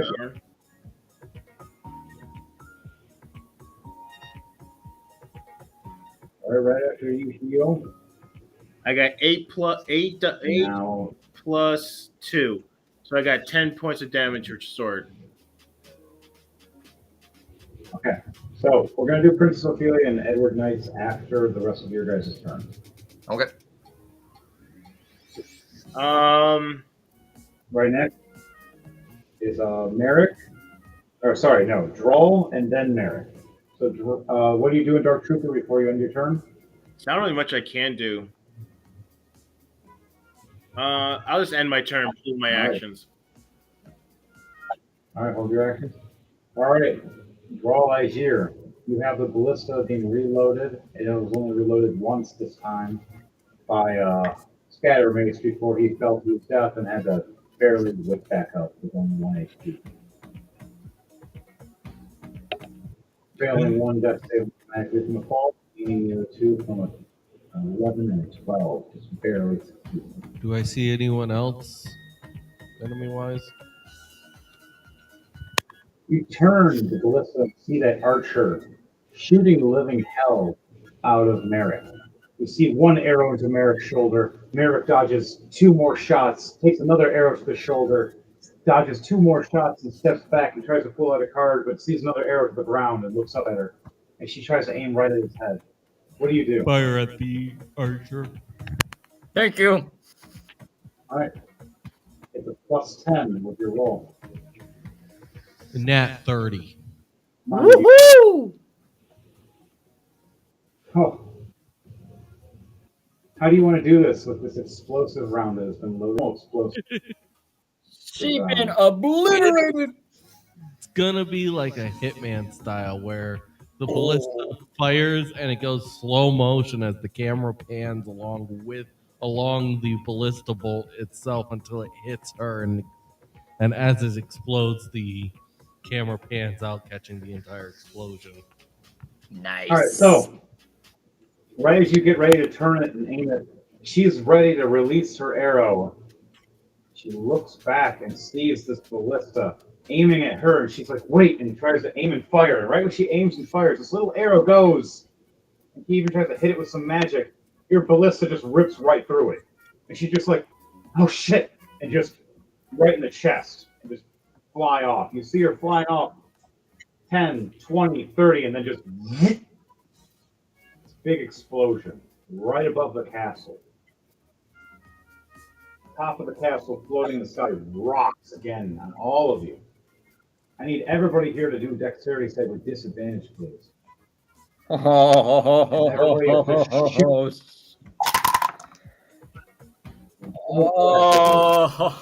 of you.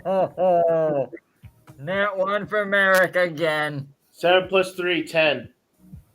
14 plus 8. Okay, with disadvantage for everybody. Yep. Roll, you're fine as you hang on as the ballista is mounted into the castle.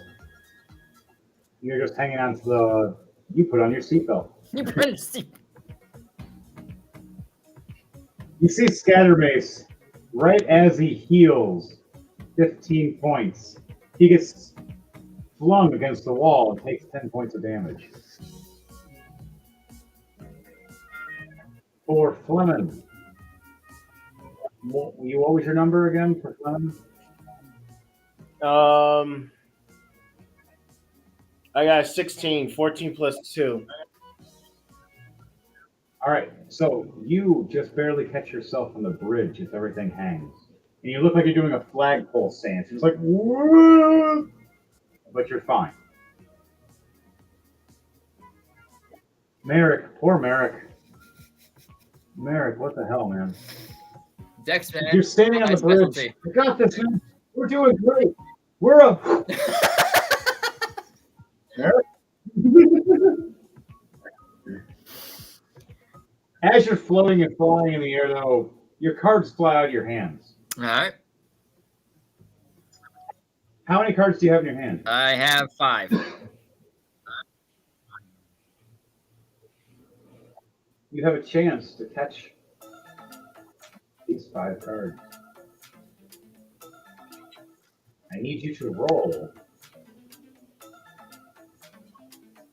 a d6 twice, please. A D6 twice. Yes. And then after that, roll an acrobatics or athletics to see if it'll. Okay, a 5 and a 6 for my D6s. And then you said All right, so you have advantage. acrobatics or athletics, you said? You have advantage to acrobatics or athletics. Acrobatics is Hit your 8, cards athletics is midair. a -1. I'm doing acrobatics. You said disadvantage or a straight roll? You have advantage. Okay. It's the only thing about advantage. Everything else can be disadvantage. Okay. 15. Gonna hurt. What was it? 15. 15 to succession. You catch all 5 cards. Whew. You put them in your slot, and you tuck them in your arm. Right when you tuck them in your arm, you're like, yes! Boom! Right? You're like, I got it! It just ground. saved your cards. You saved your gadget, but your face, your pretty face, Ain't pretty anymore. you take 30 points of bludgeoning damage. I'm down. And it's times 2. Yeah, it's times 2 because of that one. It's 60. That's 1 death save. Oh, I'm so down. I need you to roll 2 death saves for me, please. All right, so one death save as a fail, so 2 death saves left. First one, 18. Second one, And 17. you gasp for air. Rolling over, grab Olin nose. Smack him in the ground. 1 HP just, oh my god, my face! Anything else you say before you stand up? I'm just pulling out of my bag of holding 2 healing potions. It's just.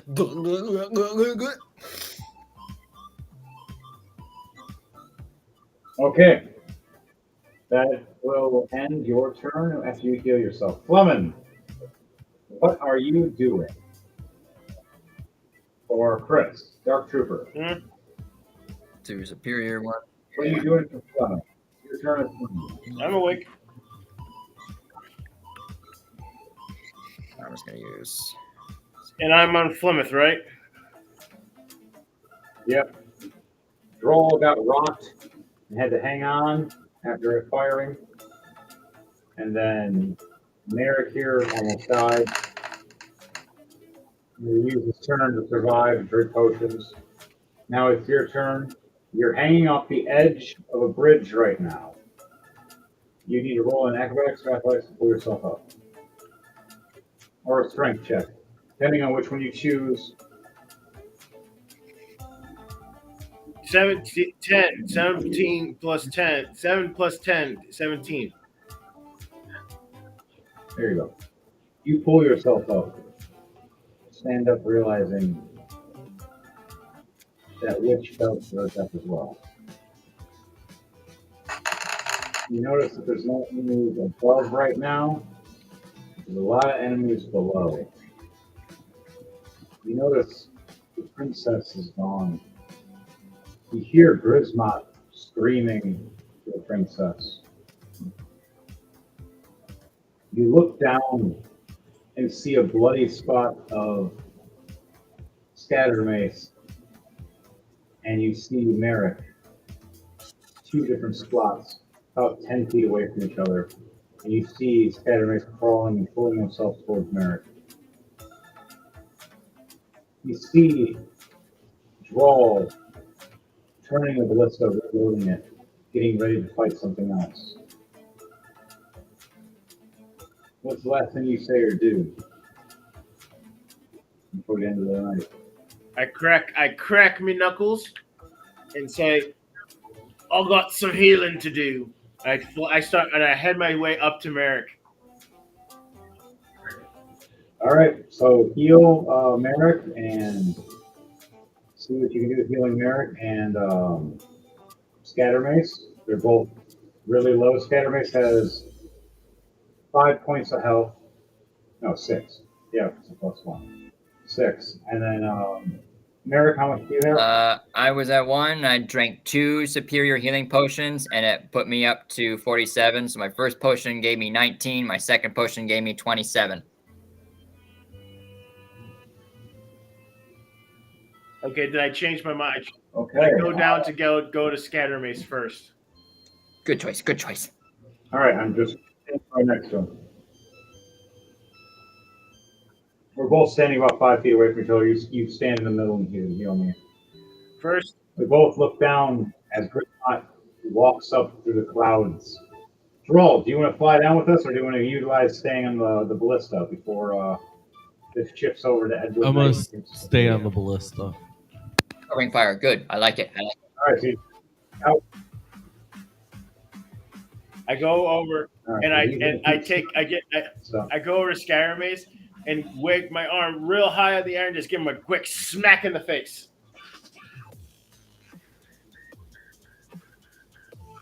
all right. Healing him 12 points of a double 6, 12 points of damage. 12 points of healing. I was about to say, like 12 points here already. How do you want to do this? Please, no. All right. Oh, no. You heal me. Thank you. At least he's in the 20s now. Or no. So close to 12. No, 18. He's fine. He's close to 20. You at least can breathe. Your eyes flicker and your eyes wake up like, what's going on? And then I take a rare healing potion, shove it in your face, and you get 11 plus 15 more points of healing. Okay. It's like, because you're like, and I'm not being gentle either. I like, drink it. Right? I'm a high elf and you're a dwarf. Of course it's going to be this way. So, now that this all happens, Droll is scouting above. All of us are under where Droll is next to the right-hand tower. As we wait, it skips down below. Abner, Edward Knight, Princess Ophelia. All hanging around, with also the Mad Doc Orc.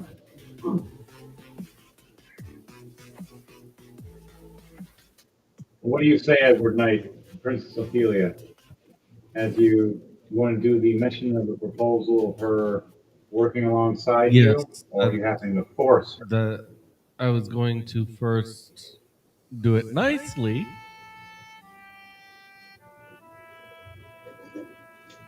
Basically tell her, look, we can do this the easy way, or we can do this the hard way. You can either choose to join us peacefully, or we can torture it out of you. So, one's going to be a persuasion check. The other one could be intimidation check. The persuasion is at disadvantage, though.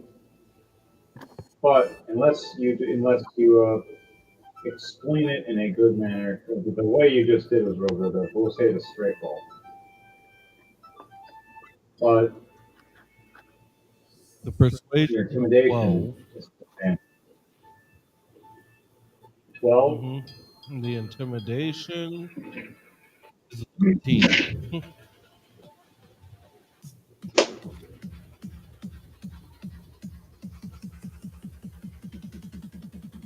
Really?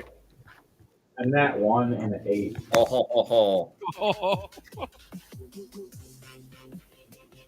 Princess Ophelia, as you first intimidate or you first persuade her, your persuasion succeeds and she's listening. And then you turn back at her and look at the cage.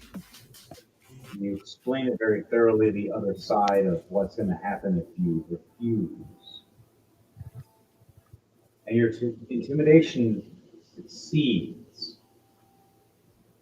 And she steps back, leaning at the back of the cage, freezing the back of it with ice as she's scared. And she says, "What is it you want me to do? I just want to be with my parents. Why do you torture me?"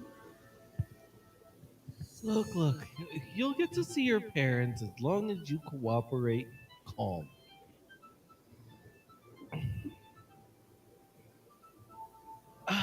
As you say that, calm. I'm sorry, go ahead. And I think It shouldn't be too hard, the things we want you to do.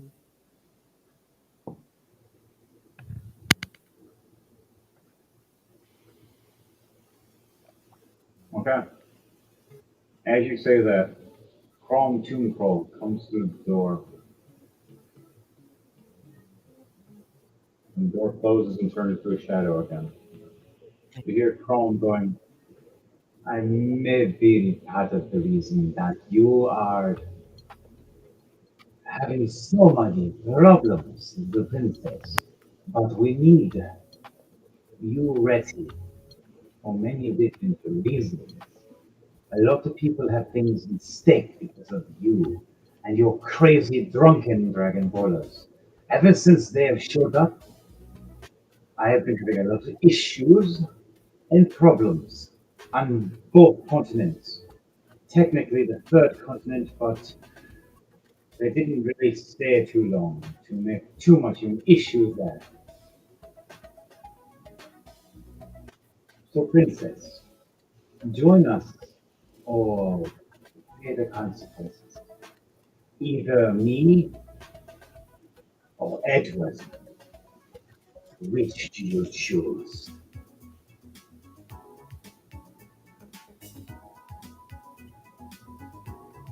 Anything you last say, Edward Knight? He just smiles a menacing smile. As it shows and zooms into your face in darkness, all you hear in the background is crying and screaming. And then it zooms right into Abner here. Abner, what are you doing after seeing all No, this? no, get off of me, please! I'm being a good boy, I promise! I don't want the lava pit! I don't want the lava pit! I've been a bad dragon! I admit it! I'm guilty, guilty, guilty, guilty, guilty! He is still being You attacked see the by bunny. killer bunnies, remember? Yes! Yeah, yeah. And just snap, snap, bite, bite, bite, snap, snap. And then you see Chrome Tomb Crow look over and smile at Abner and snap her fingers. You see the little bracers that were holding your hands locked. Let go one hand, just for fun. What is that one thing you want to do now that one hand is free? Oh, I didn't even have a chance to look at my character for that. Shit. You can say fireball that shit, but it would just be a great end of the day.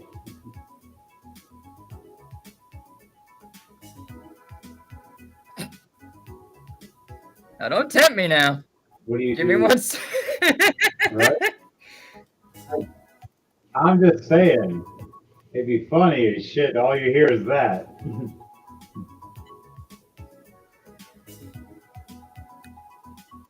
Great way to get the bunny. I mean, True, but you also got to remember the princess is there too. is she 20? She'll be fine with it. So I'm asking. I'm not. Why am I even asking? I shouldn't even ask that damn question. 9th level fireball. All you see is bright flash as Edward Knight says this, and then his face lights up from a shadow. He looks over his left, going, "Really?" The fire does nothing to Edward Knight.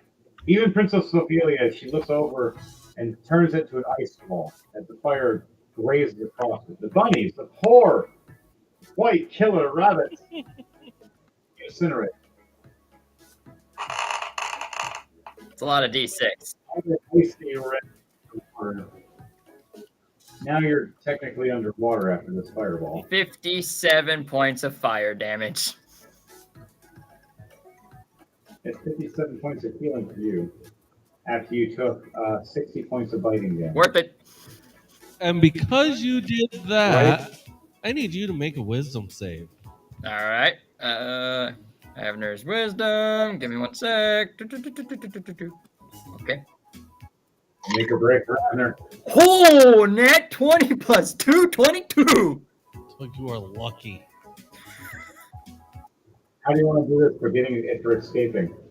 As you're in the water at first, you pull out of the water, you see Edward Knight standing above you with his staff blazing angrily in his eyes, wanting to kill you. So, when Crom releases Abner's only one of his hands were released, the first thing he yells is, "Get away from me!" die! He's yelling at the bunny. Bunnies eviscerate flames, and then the ice just from the immense heat just comes and evaporates in the air, and then from the cold temperature of the dozen just comes back to being condensed in the water and just floods his cell. And he pops up from out of the water, sees Edward about ready to like pop him with the staff or what have you want to do with me. Well, technically, since this was coming on by surprise, wouldn't it be a disadvantage for him? Now, for this, it's just how his roll was. It was just one straight roll. You got it though. You got enough point. Because it was going to be a magic attack that literally, it was a wisdom thing, so it was something that was supposed to attack his psyche. So not something you could, not something you can see coming. Yeah, but you got a net 20 succeeding. So that's why I was asking. So whatever you did, Couldn't see it coming. Would it be a disadvantage though? So what we're going to have to do is a scenario of you technically couldn't see it coming fully either, as his team is still all around. As you try to look at him and you aim this attack and just miss it, just barely. As Abner ducks under the water and pops back up one last time with his one free hand so he can do something to leave. What is the one thing you do? You got dimension door, or you can teleport. I have no teleportation. Oh wait, I have the amulet. I forgot all about that amulet. I just grab my one hand onto it, whisper the word home, and right, you grab the amulet that Luna made. You say home, as Edward Knight slashes down after using a magical ability missing, slamming against the ice torture machine. You're gone. It's a green mist disappearing away in the energy. Princess Ophelia locked away in the cage for now, with the man who's been tormenting her for a year now. Through her nightmares and dreams, and everywhere she goes, all she sees is Edward Knight torturing her in some kind of formality. And now she's locked in a room with him, in a cage, with a mad doctor being tortured as well, just for fun. From Toon Crow leaving the room, as her parents now are stood there to watch what Edward Knight does. But until then, the group that is upstairs that does not know what's going on, you guys are to be continued until next week. From Drunken Dragon Brawlers, Rolling to Die. all right. We'll left off for you guys. Will you be able to deal with giants? Will you be able to survive? Will Princess Ophelia get past Edward Knight? Will Chrome Toonfall gain proper power needed to rule against certain evils that may be coming? And will the orcs randomly spring up through the forest as a law?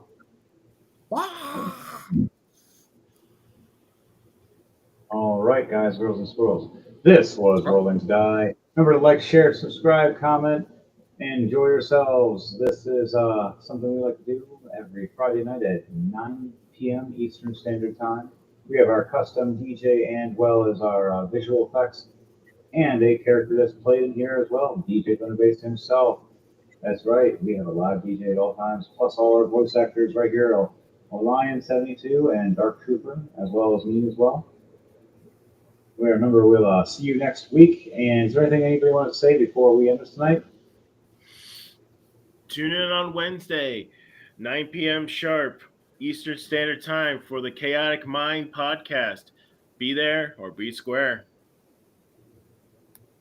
Thanks for joining us, everybody. Be sure to like, share, comment, subscribe. We hope you have a great weekend. Be safe out there. And remember, wash your hands, wash your face, and wash your ass. You know you have to. God bless y'all. Have a good night. I'm going to go to bed. We're done with your bullshit. It's a crazy clown world out there now. To you, whoa, and to you, whoa. Good night. DJ Thunderface, still gonna hit that.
It screams! Fireball!